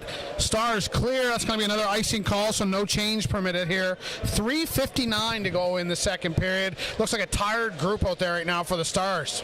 it really does, and I think it's as much the dejection of you fought so hard to work your way back in after a 2-0 deficit, then you take an unfortunate penalty and give up a third power play goal, and that's got to be demoralizing for sure. But you can't let your heads hang. You're only down by a goal here, and there's still a lot of hockey to play. And I think that will be the message from head coach Nick Saunders between periods, assuming the scoreline stays the way it is right now. Bork through neutral ice. Dawson Crane's going to pick it up inside his own blue line. Partner pass over to Whalen. Whalen is going to skate it himself to the red line. He'll send it deep.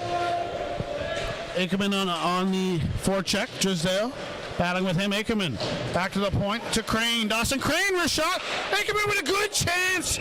And LeBlanc with his best save of the period, no doubt about it, on a good read. That was a tough bounce, went right to Ackerman, and LeBlanc slid across and took that net away. And it was almost a bit of bad luck for the Coyotes there off of that shot block, because it was a very nice shot block, but it did end up right on the stick of a very dangerous Ackerman. And fortunately for them, LeBlanc able to make his way over and get that stop. Alex Crane now, 2 minor penalties today, looking to atone, but he does have a goal. We'd be remiss if we didn't mention that. He sends that one off a leg into the corner. Now comes to the near side. Parsons waits for it. Parsons wrist shot through traffic. Redirected wide by Pettin. No high stick here, but the Coyotes clear in any event. Parsons over to Alex Crane, and he'll lift it in. Glove down by Gabriel Poirier. Now LeBlanc got the hot stick for the Coyotes. Sends it off the leg of the official. Tough break there for the Coyotes. Now a penalty coming here to the Coyotes, I do believe. It's going to be a tripping call, and it looks like it is. It's going to be Alexi Bask who goes off for the trip with 2:39 left to go here in the second period. So the CBN Junior Stars 0 for 1 on the power play so far in this game, but a chance to tie it up if they can convert on this man advantage. Tough to see a number. That's actually Jeremy Casey in the box down there for the Coyotes. So a late period power play here for the Stars. This will take up the majority of the remainder of the period, but here we go. They control off the draw. Kyle Pettin. Snapshot gets through. Stop. Rebounds there. And it's still whack away. Another save by LeBlanc. Good recovery there. He gave up the bad rebound, but he, again, atoned for his own mistake. Didn't have to someone else to do it for him. Dawson Crane now. Down low for Ackerman to Sparks. To Crane, walks to the middle. Crane wrist shot, that's off the side of the net. Pettin has it now on the far boards. He's going to rim it around. Ackerman waits here on the near side, lets it go for Sparks. Owen Sparks to Ackerman, back to Crane. Crane over to Pettin. One-timer, scores! Kyle Pettin, major junior and junior A experience, scores on the power play with 2:03 to go in the period. It's 3-3. And so for the CBN Stars, their power play strikes on their second opportunity. Special teams wise, it's a 3-1 game in favor of the Coyotes, but the Stars with their 2 even strength goals earlier in this period means we are all tied up with just 2:03 left to go here in period number 2. Eerily similar, this game, to how last night's went. A low-scoring first period, and then the floodgates open in the second, and giddy up the rest of the way. And that's where we're at right now here with 1:55 to go in the second. I don't know how this is going to end up at this point. And again, you see the shots, 31-24 now. The gap has closed considerably. It has, and when you look at the shots overall, you put 16 plus 4 together, that's 20. That means that in this period, there have been 35 shots after 20 in the first period, and the goal scoring has gone up right along with all of the shot taking as well. Whalen blows a tire. That allows a chance for the Coyotes the other way. Ferguson sends that off of Crosby and wide. And yeah, you mentioned those shots. Some buildings you go in, though, anytime a player directs a puck in any direction, they'll put a shot up on the scoreboard. I don't feel or get a sense here that those are inaccurate. I think those shot totals are real. I think they are very accurate, yeah. Coyotes here looking to regain another lead late period, but Ackerman sends it ahead for Crosby. Crosby trying to bust in. Good work by Bastarash to track him down from behind. Now we're going to get a penalty to the Coyotes as Crosby's dumped in the corner. Not what you're looking for if you're head coach Mario Cormier of the Coyotes. His team going back to the box after just surrendering a power play goal. So same conversation we had earlier about the Stars. Stay out of the box has to be the message. And it was not the initial play to disrupt the scoring chance. It was the extra aggressiveness after the scoring chance had already been taken away that led to the penalty taken by Nicholas Bastarash. Now we've got a Stars player coming across to the box. Are we going to have a power play situation here, or is there a misconduct of some sort? It's going to be 5-on-5. Yeah, Crosby. I mean, it's not embellishment. There's no way a guy's going to throw himself into the boards like that to try and draw a penalty.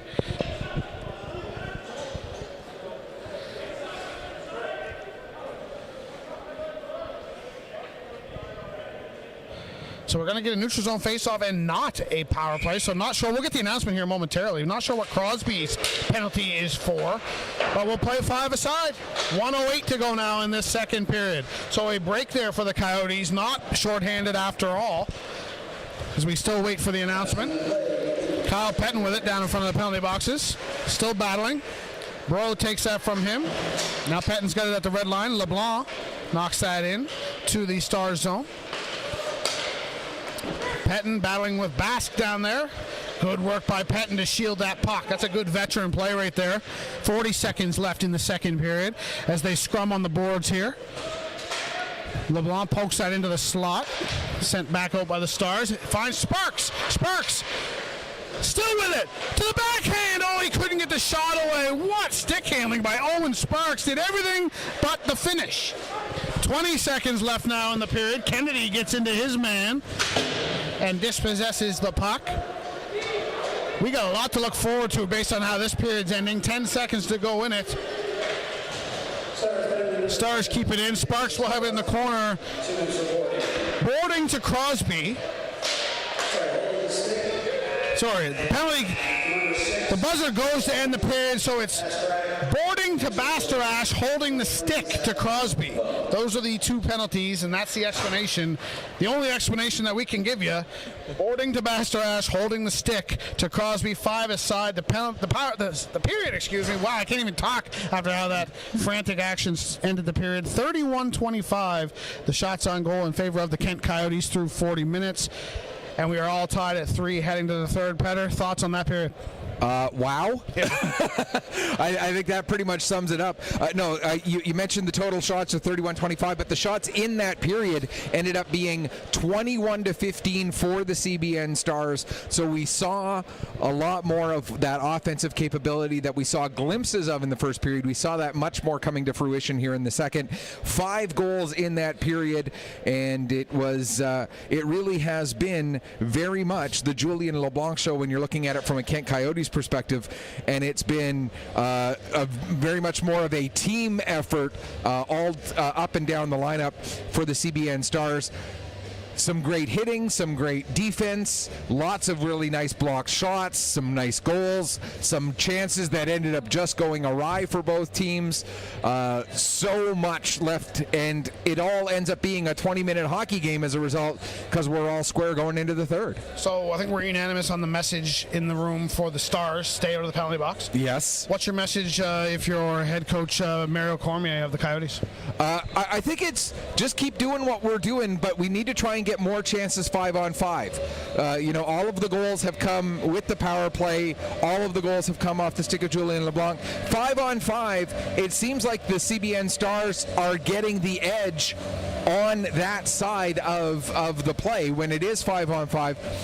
So the Coyotes need to be a little bit more aggressive on the puck during those 5-on-5 sequences of play. 40 minutes in the books, 20 minutes to go, and it's all to play for as we head to the third period here. Game 1, Day 2 of the Don Johnson Memorial Cup. Your score through 40 minutes in Liverpool: the Kent Coyotes 3, the CBN Stars 3. We're going to pause now for the second intermission. Don't go anywhere. Get a beverage, get a snack, come back and see us for the call of the third. I know you guys want to see how this one ends as much as we do. You're watching the 2023 Don Johnson Memorial Cup, presented by Mercy Seafoods and Best Western Plus Liverpool.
welcome back as we get ready for the start of the third period here, all tied up at 3 goals apiece between the Kent Coyotes and the CBN Junior Stars. Day number 2, game number 2 of the 2023 Don Johnson Memorial Cup Tournament here from the Queen's Place Emera Centre in Liverpool. 2 more games coming up later on today at 4 o'clock. It'll be the one team that we haven't seen yet, the Kensington Vipers, the champions of Prince Edward Island, taking on the Antigonish Bulldogs, who will come in with a 1-0 record. That's the 4 o'clock game. Then the 7:30 game will be the Kent Coyotes taking on the host Liverpool Privateers, who have a record of 0-1 after that 4-3 loss last night. But we still have 20 minutes, possibly plus, left in this one, and a fantastic opening 40. CBN seems to have a little bit more of the momentum coming into this third period right now as well, though. Yeah, you would think. But again, the break might just be what the doctor ordered for the Coyotes and for this game. Very evenly matched. We remarked off air during the intermission, coupled with last night's game. Very, very, very close action through the first 2 games of this event, and it bodes well for what we're going to see the rest of the week. If it stays like this, we're spoiled to be able to cover games this good. So we'll see. Both teams have players in the penalty box to begin this period. Crosby and, of course, Bastarash, but it will be 5-on-5 to start the period. And, if you're trying to handicap the field right now, good luck. It is such an even field, and it's going to come right down to that final game on Friday, I'm sure, before we really know much of anything as far as the matchups go for Saturday's semifinals and Sunday's final. Right now, you might as well throw darts at a dartboard to see if you'd have as good of a chance that way as any of picking who would be in Sunday's final. And it bears repeating, we haven't talked about it today yet, but the goal difference in a tournament like this, very important. So, you see those times where teams hang their head a little bit and say, maybe we're out of this one. Well, you can't get too far out of it because you can't keep giving up goals. You have to keep your goal difference at a reasonable level for any possible tiebreaker scenarios. So that's something to continue to watch as the tournament goes. Underway here in the third now. Fresh sheet of ice for these teams to work with. 3 goals for Julian LeBlanc, defenseman of the Kent Coyotes in this one. Alex Crane, Luke Ackerman, and Kyle Pettin for the Stars. Here's Casey in front of the backhand, and Pettin right off the bat with a sharp save to start the third. What a save by Riley Pettin, as in all alone there with a glorious chance was Casey, but somehow Jeremy Casey was robbed by the glove once again of Riley Pettin.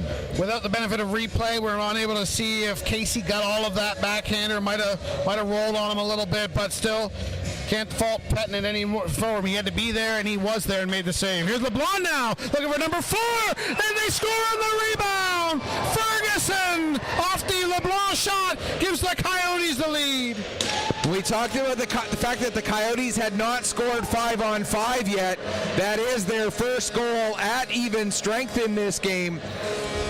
And the one time that we've really seen Pettin give up more of a rebound than he really wanted to, and it ends up resulting in a goal just 32 seconds into this third period. Ferguson's got a couple assists in this hockey game. He now has his first goal of the tournament, and what can you say about Julian LeBlanc? He's got an assist on that goal. It was his shot that caused the rebound. That's 4 points now for the superb defender. There's a chance in the backhand. They score again. It's Ferguson again. 2 goals for Ferguson in about 17 seconds, both off of rebounds, and the Coyotes have turned this game on its head on the first couple shifts of the third period. I'm going to go you one further. It was actually 13 seconds, the 2 goals that were scored by Alex Ferguson. And I think Pettin thought he had made the catch on that initial shot, but it must have gone off of his arm and fallen down to Alex Ferguson. And Ferguson, right place, right time, twice in a row in just 13 seconds, turns it into a 5-3 game. You'll have to forgive me on my math there. That was the excitement of the moment, all caught up in that. And you being a math teacher, you're certainly not going to look kindly upon that. So, well, that's strike one, I guess, for the week. What are your thoughts there? Actually, we'll talk about that on the next whistle. I've got a question for you. Okay. Ackerman takes a bump here at the blue line from Arsenault. We'll see how the Stars respond now to these 2 goals. 13 seconds apart here in the third period and early in the third period. So this is the announcement of the first goal. Richard and LeBlanc with the assist on the first goal. And I assume the second goal announcement will come here shortly after. For Miguel Richard, that's 3 points for him today. Cedric Bastarache with the assist. And Julian LeBlanc with an assist on that second goal as well. He's got 5 points in this hockey game. 3 goals and 2 assists. What are we doing? Ackerman chips this into the zone. You see the body language of the Stars drooping a little bit. They're still engaged, but need a little bit of a pushback. They got a spark in the second period when they need it. Will they get one here? Gould with it for the Coyotes. Now a blown tire for Whalen allows Gould to skate it in. Boone trying to catch up to him. Trying to get it over to Mathieu Poirier, and it just out of his reach. Now Deering back for the Stars. Saunders stays on side. Deering fires it in. Blocker to the corner by Zachary LeBlanc. Save number 23 for him on the afternoon. Dawson Crane can't keep this in at the near blue line. Stars will have to reset. Deering chips this one in past Poirier. LeBlanc wanted to come out, thought the better of it, probably made the right decision there. 3 minutes gone in this third period. Coyotes with 2 goals in the opening minute of the period to take a 5-3 lead here. Defending their Don Johnson Cup championship here this week in Liverpool, or trying to. Now here's a loose puck. Pettin keeps it out, can't cover it. Now out the near side is Bro.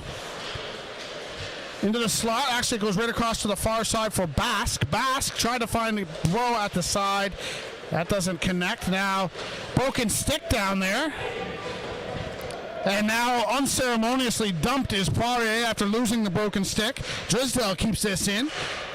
The snapshot goes off a stick into the corner. Alex Bask over to collect that. Franey leaning on him.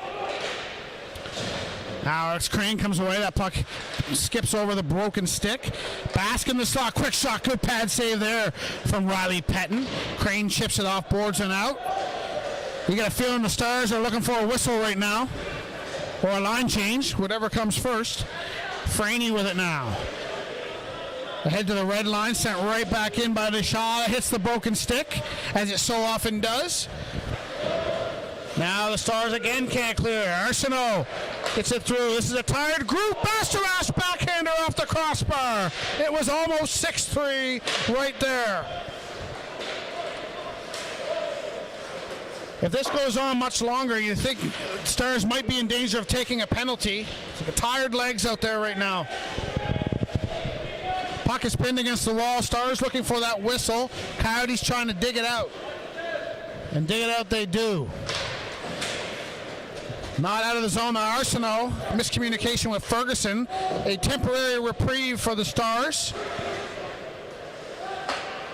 Coyotes have seized control of this hockey game here early in the third, and they're not looking to relinquish it. 5 minutes gone in the final period. At least we think the final period.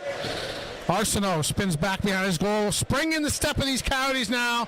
They're feeling confident after the 2 Alex Ferguson goals to start this period. Ferguson, that broken stick is still over there. Now there's another stick, and this one's not broken. Picking it right back up is Kennedy. Scrum below the goal line. Ackerman comes away with it. He's got a goal in this one. Now he gives it away to Wall. Wall to Miguel Poirier. Shoots. That one's, I think Pettin got a piece of it, but it was going wide had he not. Centering pass off the pad of Pettin to the near side. Oates Dispossessed. Poirier centers. Good job by Pettin to tie up a stick there in the slot, prevent that shot from getting away. Now Pettin looking for Oates. Oates can't catch up to it. Pettin to the bench. Back comes Poirier. Good stretch here without a whistle. It's been several minutes since we've heard a whistle go in this third period. Lifted out, and now here's a chance maybe. Oates trying to catch up to it. Drysdale cuts the angle down and knocks it aside. Now give away by LeBlanc. Ackerman to the back end, passes it over. What a save by LeBlanc, and he covers it up. He absolutely robs Owen Sparks at the side. And now some pushing and shoving.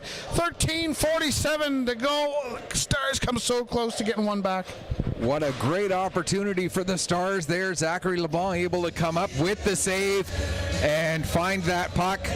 And a little bit of frustration at the end of the sequence there by the CBN Stars, but they were able to get their heads calmed down enough, not take a penalty on that sequence. And what a... for all the good we've talked about Julian LeBlanc today, the 3 goals and 2 assists. Bad turnover there that led to that. Right to Ackerman again. Another beneficiary of another turnover is Luke Ackerman.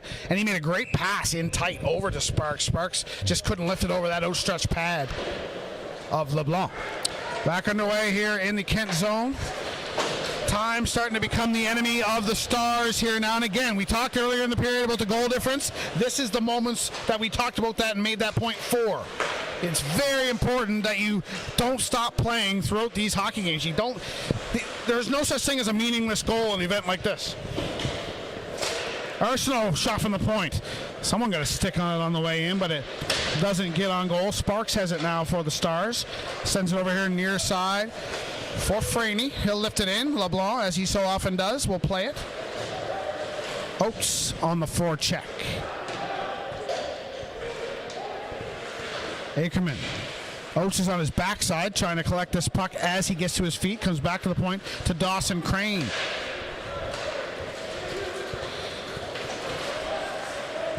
Bro now. That's given away.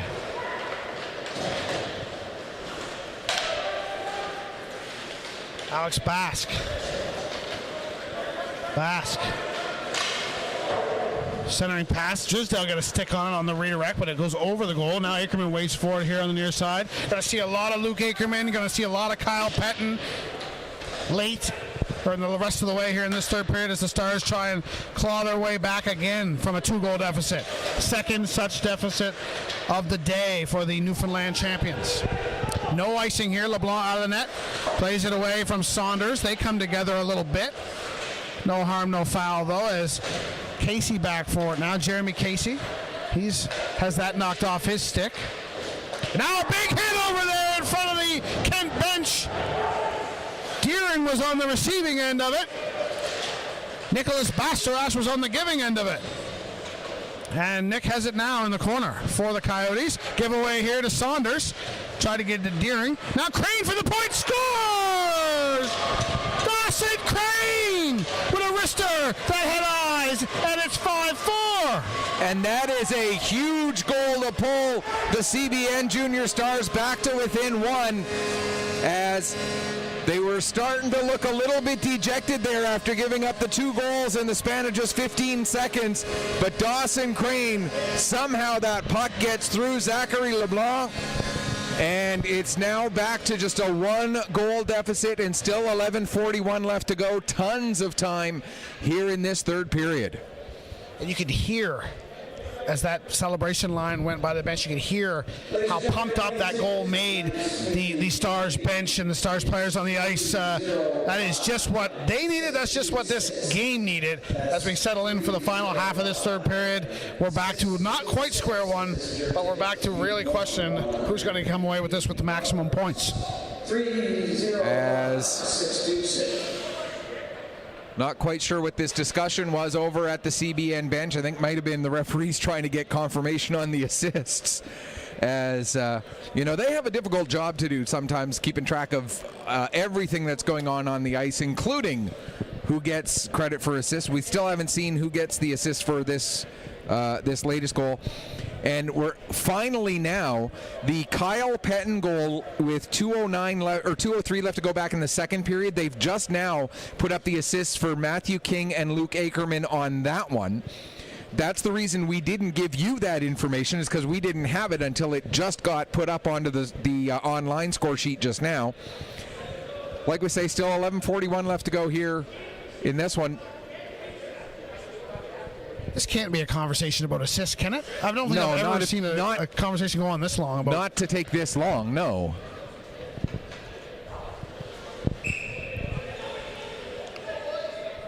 And unfortunately, we're not privy to what's going on in those conversations, so we can't pass it along to you. We're on a need-to-know basis on that front, and I don't think that's going to change. So here we go, back underway here, 11.5 to go in this third period. Dawson Crane, what a wrist shot from the big defenseman, top corner through traffic, pulls his team back within a goal. They've erased a 2-goal deficit once today, have the Stars. Let's see if they can do it again. And the puck on this guy's stick is a good place to start. Kyle Pettin tried to settle that down. He's hit in the corner. Paying the price is Pettin. Now he gives it back down there. Coming out from the corners, Ackerman on the back, Pettin on the backhand. And LeBlanc snares it with the glove. 39-29 shots on goal in favor of the Coyotes, 11:04 to go. And that big hit delivered on Pettin, it was Julien LeBlanc. Not only has he got 5 points tonight, he's laying the body in a big way. He's done everything for this Kent Coyotes team so far this afternoon. What could possibly happen in this game for him not to be player of the game for Kent? The CBN Stars get 50 more shots in the last 11 minutes, and all of them are saved. Okay. Write that down, folks. We might hold him to that. Crosby, he's tripped up, and now the arm goes up. Stars about to go to their third power play of the afternoon. Wow. These things, this game never seems to disappoint. Just when you think you've seen every angle or you've got a game figured out, it just keeps delivering. 10:50 to go in the third. Drysdale to the box for tripping. Stars to the power play.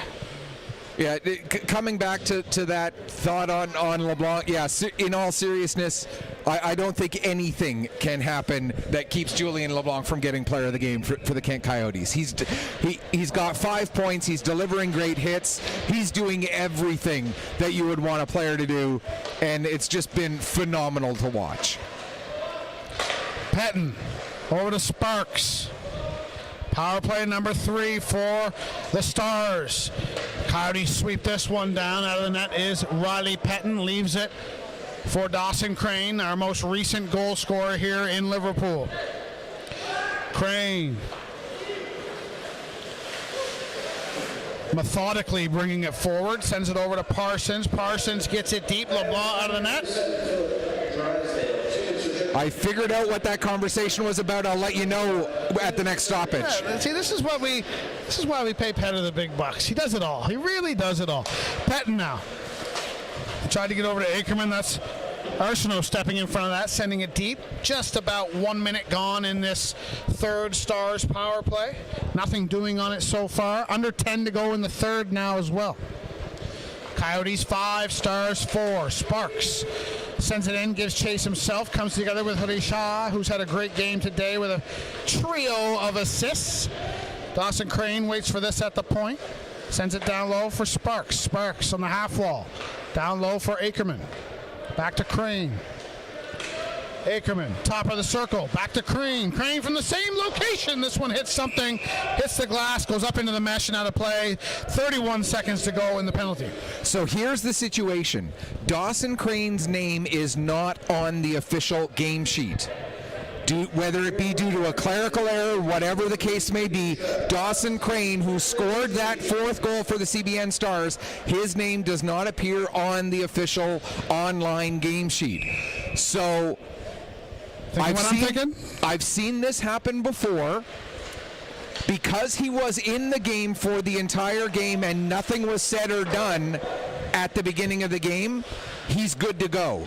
Okay. It's just a clerical error. They happen, and everything is good. However, if CBN does end up coming back and winning this game and he got a goal, there may be emphasis on may, be room for Kent to have some room to protest.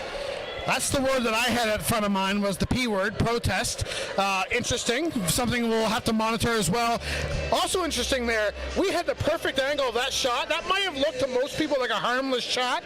You can see that puck bouncing around between the legs of LeBlanc. He never had that solidly covered. It was still bouncing around loose, just no one could see it. We had the best angle of it up here. That almost got through his legs. 6 seconds to go in the Stars power play.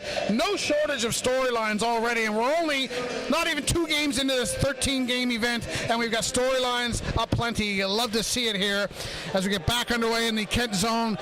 Penalty comes to a close. Coyotes have killed it off. Still out in front by a goal here. 8:45 and ticking down to go in this third period. Stretch pass looking for Miguel Poirier. Crane steps in front of that. Crane is now a lightning rod for controversy a little bit, as Michael Petter just alluded to. Poirier. Wrist shot. That's stopped by Pettin. Aggressively kicking out that right pad. Centering pass off the skate of King. And back come the Stars now. I think that hit something in the bench, so we're going to get a stoppage with 8:19 to go. Shots on goal, 41-30 in favor of the Coyotes. Now, I should point out again, having been somebody who does the online scoring did the online scoring for the Nova Scotia Junior Hockey League for the Pictou County Scotians in years past when we went to online scoring, when there was an error of this nature take place in the past, because the player was in the game from the beginning, I was told at that time the player was in the game from the beginning, the referees didn't happen to catch it, no harm, no foul, or no intent, no foul, I should say, and so therefore it was just allowed to go. Now, because there are much higher stakes in this game, maybe something does come of it, but obviously the first factor is, do the CBN Stars come back and get at least a point or possibly the 3 points for the victory? Now we're looking online right now, and it's showing as unannounced score, and I don't think they're going to change that anytime soon. Does that affect Crane's stats in this tournament? Does he not get credited for a goal because he's not on the game sheet? I would think that retroactively they would be able to make that change, but again, yeah, it's a fascinating conversation. It's the era of online scoring. You know, you never would have had that issue on the old paper game sheets because a player's name could just be added in later. And that's likely why it will remain unannounced, because they don't have that name programmed into the online scoring program. Wow. Basque now, shot right on, stopped and held. It's almost when we're cheering for whistles now because we want to keep having this conversation. Yeah. And we should point out, we just figured this out ourselves based on seeing the unannounced scorer come up and scrolling upwards and seeing no 17 on the roster for the CBN Junior Stars. So everything that we're talking about right now is speculation between you and I. We haven't had any tournament official come over and talk to us. We haven't had anybody in any official capacity let us know what may or may not happen out of this. It's just our speculation. So if we get our speculation incorrect, it's only on us, it's not on the tournament officials. Oh, absolutely. And again, this is one of those where you're going to ask 100 people and 50 are going to be on one side and 50 are going to be on the other side. I'm all about rules and maintaining the rules and the integrity of the game. But for me, it's one of those that common sense kind of has to prevail. This isn't an imposter that they pulled out of the crowd between periods. This is the same guy that's played all game. It's clearly him. You know, let's just let the formality maybe relax a bit here and let common sense prevail. But having said that, people that are on the other side of that and saying, well, no, rules are rules, I completely understand that argument as well, and I can't really, other than what I just said, give you much of an argument to the contrary. And exactly, which is why, like I was told before in a previous situation that was similar, because he had been in the game from the beginning, in that previous case, it was allowed to stand as it was. And I have a very strong suspicion that it will be allowed to stand. It's, again, that only if CBN comes back and wins does Kent maybe go, hey, you know, what about? Something to monitor for sure. We'll continue to get on the top of that as the days roll on here. We'll certainly ask some questions after this game, but we've got 6 minutes and 15 seconds left in regulation time here. And it's got a one-goal game. So we're going to focus on that right now and let the rest take care of itself. There's a chance at the side, trying to stuff it in. It's loose in the crease. Pettin down there keeping everything out. That was Nicholas Bork trying to jam that in. Now Bastrash's shot doesn't get through. Good block down there by King. Wow. Spins, fires to the vacant corner. Franey gets that around Miguel Poirier. Now comes back to the point. Arsenault trying to get that around Alex Crane. Crane off boards, glove down by Arsenault. Stops the rolling puck, didn't get very far. Now Crane back, sidesteps Waugh. Both Cranes out there now for CBN, we're sure of it. Poirier sends that into Dawson's shin pads. Now Parsons lifts it to the far side for Saunders. Saunders to the red line. Arsenault knocks that down. Now here comes Gould. Lifts it in, gives chase. One hand is behind the net. Saunders stalls that. Deering on the near boards. Lifts it just out. Now Deering in front of his own bench over the red line. Pokes it in over the Kent blue line. Coyotes take over. Mathieu Poirier into the slot. Good job staying on his feet there by Frederick Casey as he was taking a shove from behind. Gabriel Poirier now. Shot does get through to Gould, and his chance is stopped by Pettin. Big save there from the CBN goaltender. 4:41 to go. It's still a one-goal game. Just one final thought on this whole Dawson Crane situation. He played 28 regular season games with this team. He played 14 playoff games with this team. He is a member of this roster, no doubt about that. He did play 3 games as an affiliated call-up with the senior HGOE CB Stars, but that would not be enough to negate his eligibility to be with this team at this point in the season. Yeah, and I highly doubt that any of that's in question either. Yeah. It's just the formality of things at ice level. Ackerman now gets past Bro, cuts inside, drops for Sparks, couldn't get the shot away. Wow. Coming up on the 16-minute mark of the third. Do the Stars have another goal in them? Do the Coyotes have another goal in them? Basque overskates the puck. Stars take over. Sparks pokes that around Arsenault. Way out of the net again is LeBlanc to move it ahead. That can be a benefit, and it can also be a hindrance when you have a goaltender that likes to play the puck like that. Offside now at the blue line as Sparks made a little move and put Ackerman in an offside position on the far side. 3:49 on the clock. I know I said the last thought was going to be the last thought on this, but then another thought popped into my head. We have to take one other thing into consideration. He's still on the bench. He's still taking shifts. If it was a real problem, he would not have been allowed to play anymore. So the fact that he's still allowed to take shifts tells me that it is clerical error. Okay, it happened, and the goal is going to be allowed to stand. His participation is going to be allowed to stand because he's still out there. Yeah, I'm inclined to agree with all of that. There's a shot from the point from Arsenault, held by Pettin, not taking any chances now. You're not going to want to try and get the puck to your defenseman, get too cute at this point.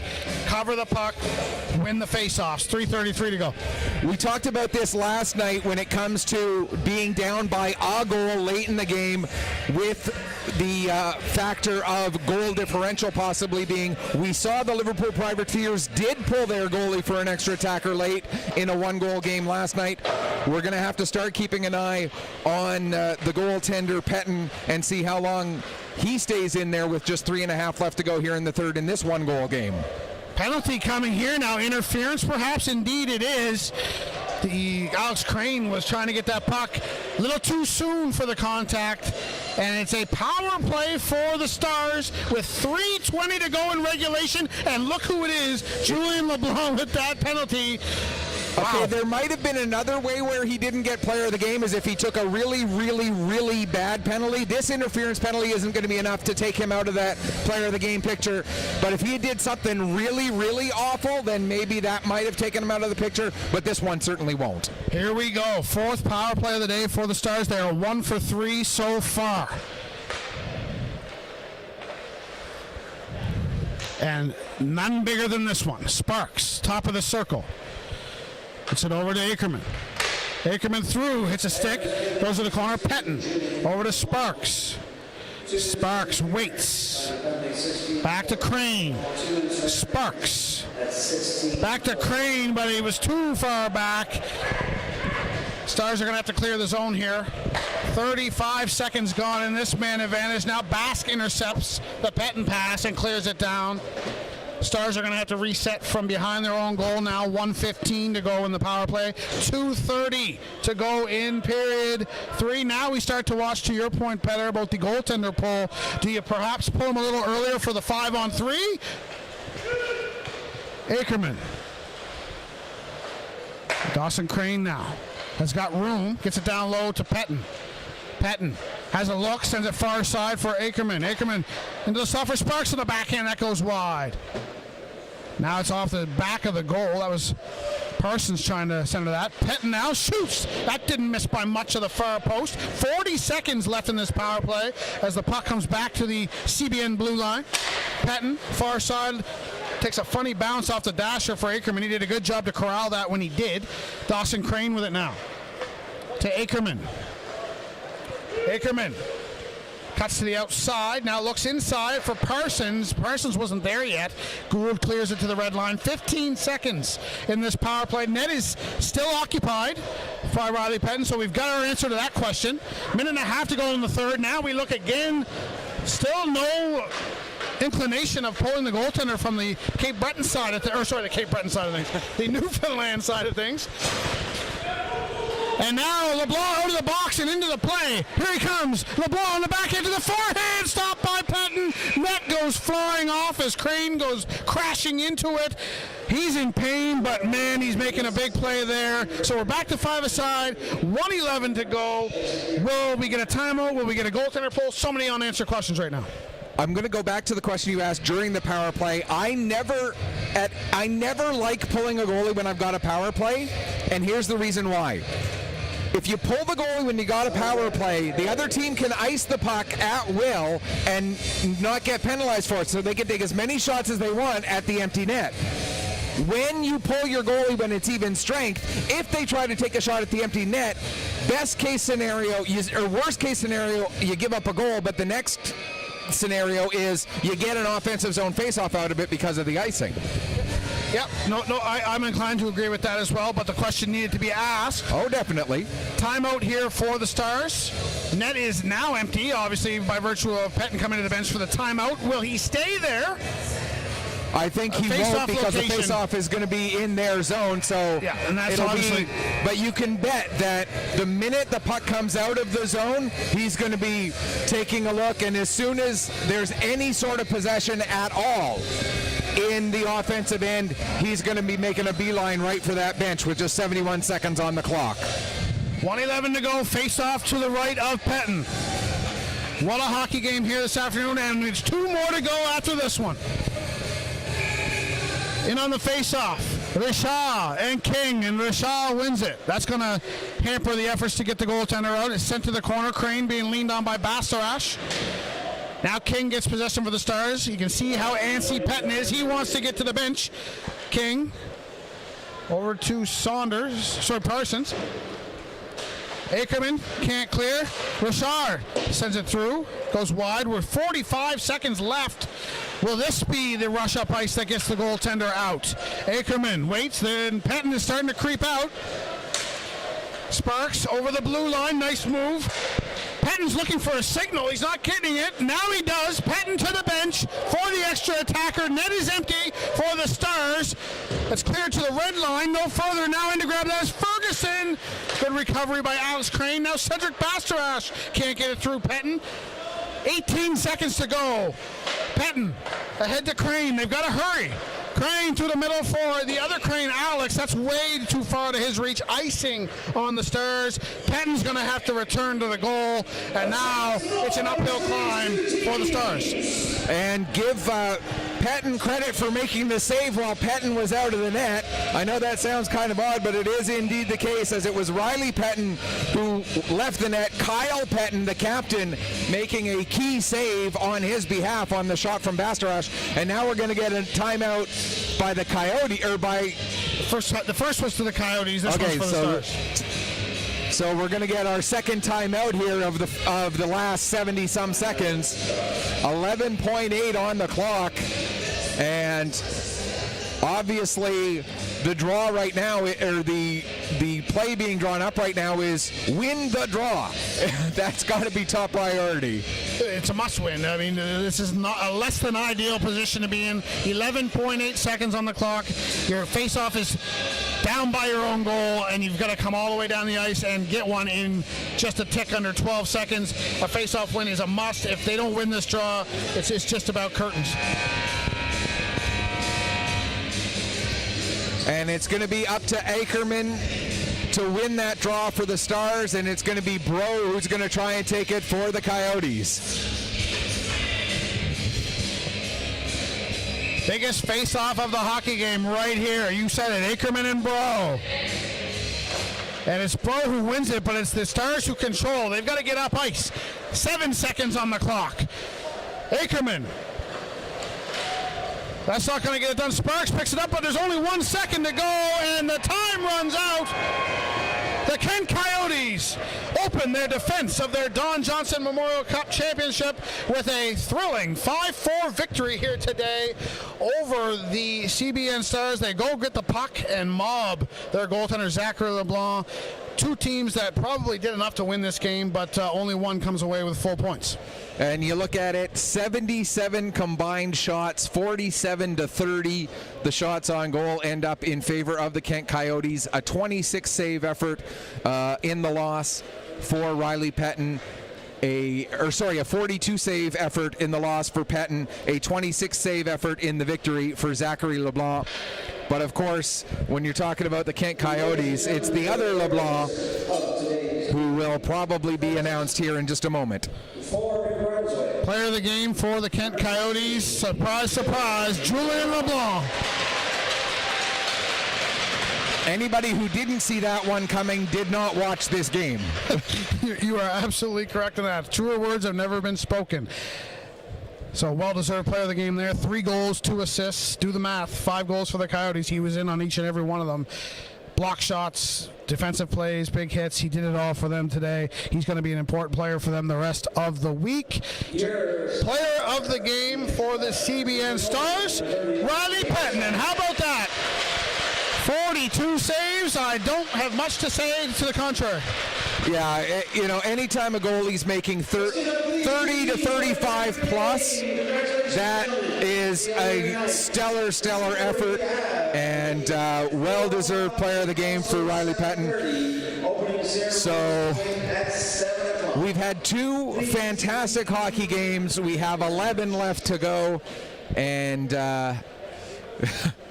this is going to be a great week. Well, again, it just shows you how evenly matched these teams appear to be. We've got 1 team left to see. That'll be the Kensington Vipers here in about just a little under 2 hours' time. But there's nothing to suggest that they're not going to be highly competitive as well. I can't say enough about how excited I am to see how the rest of this thing goes.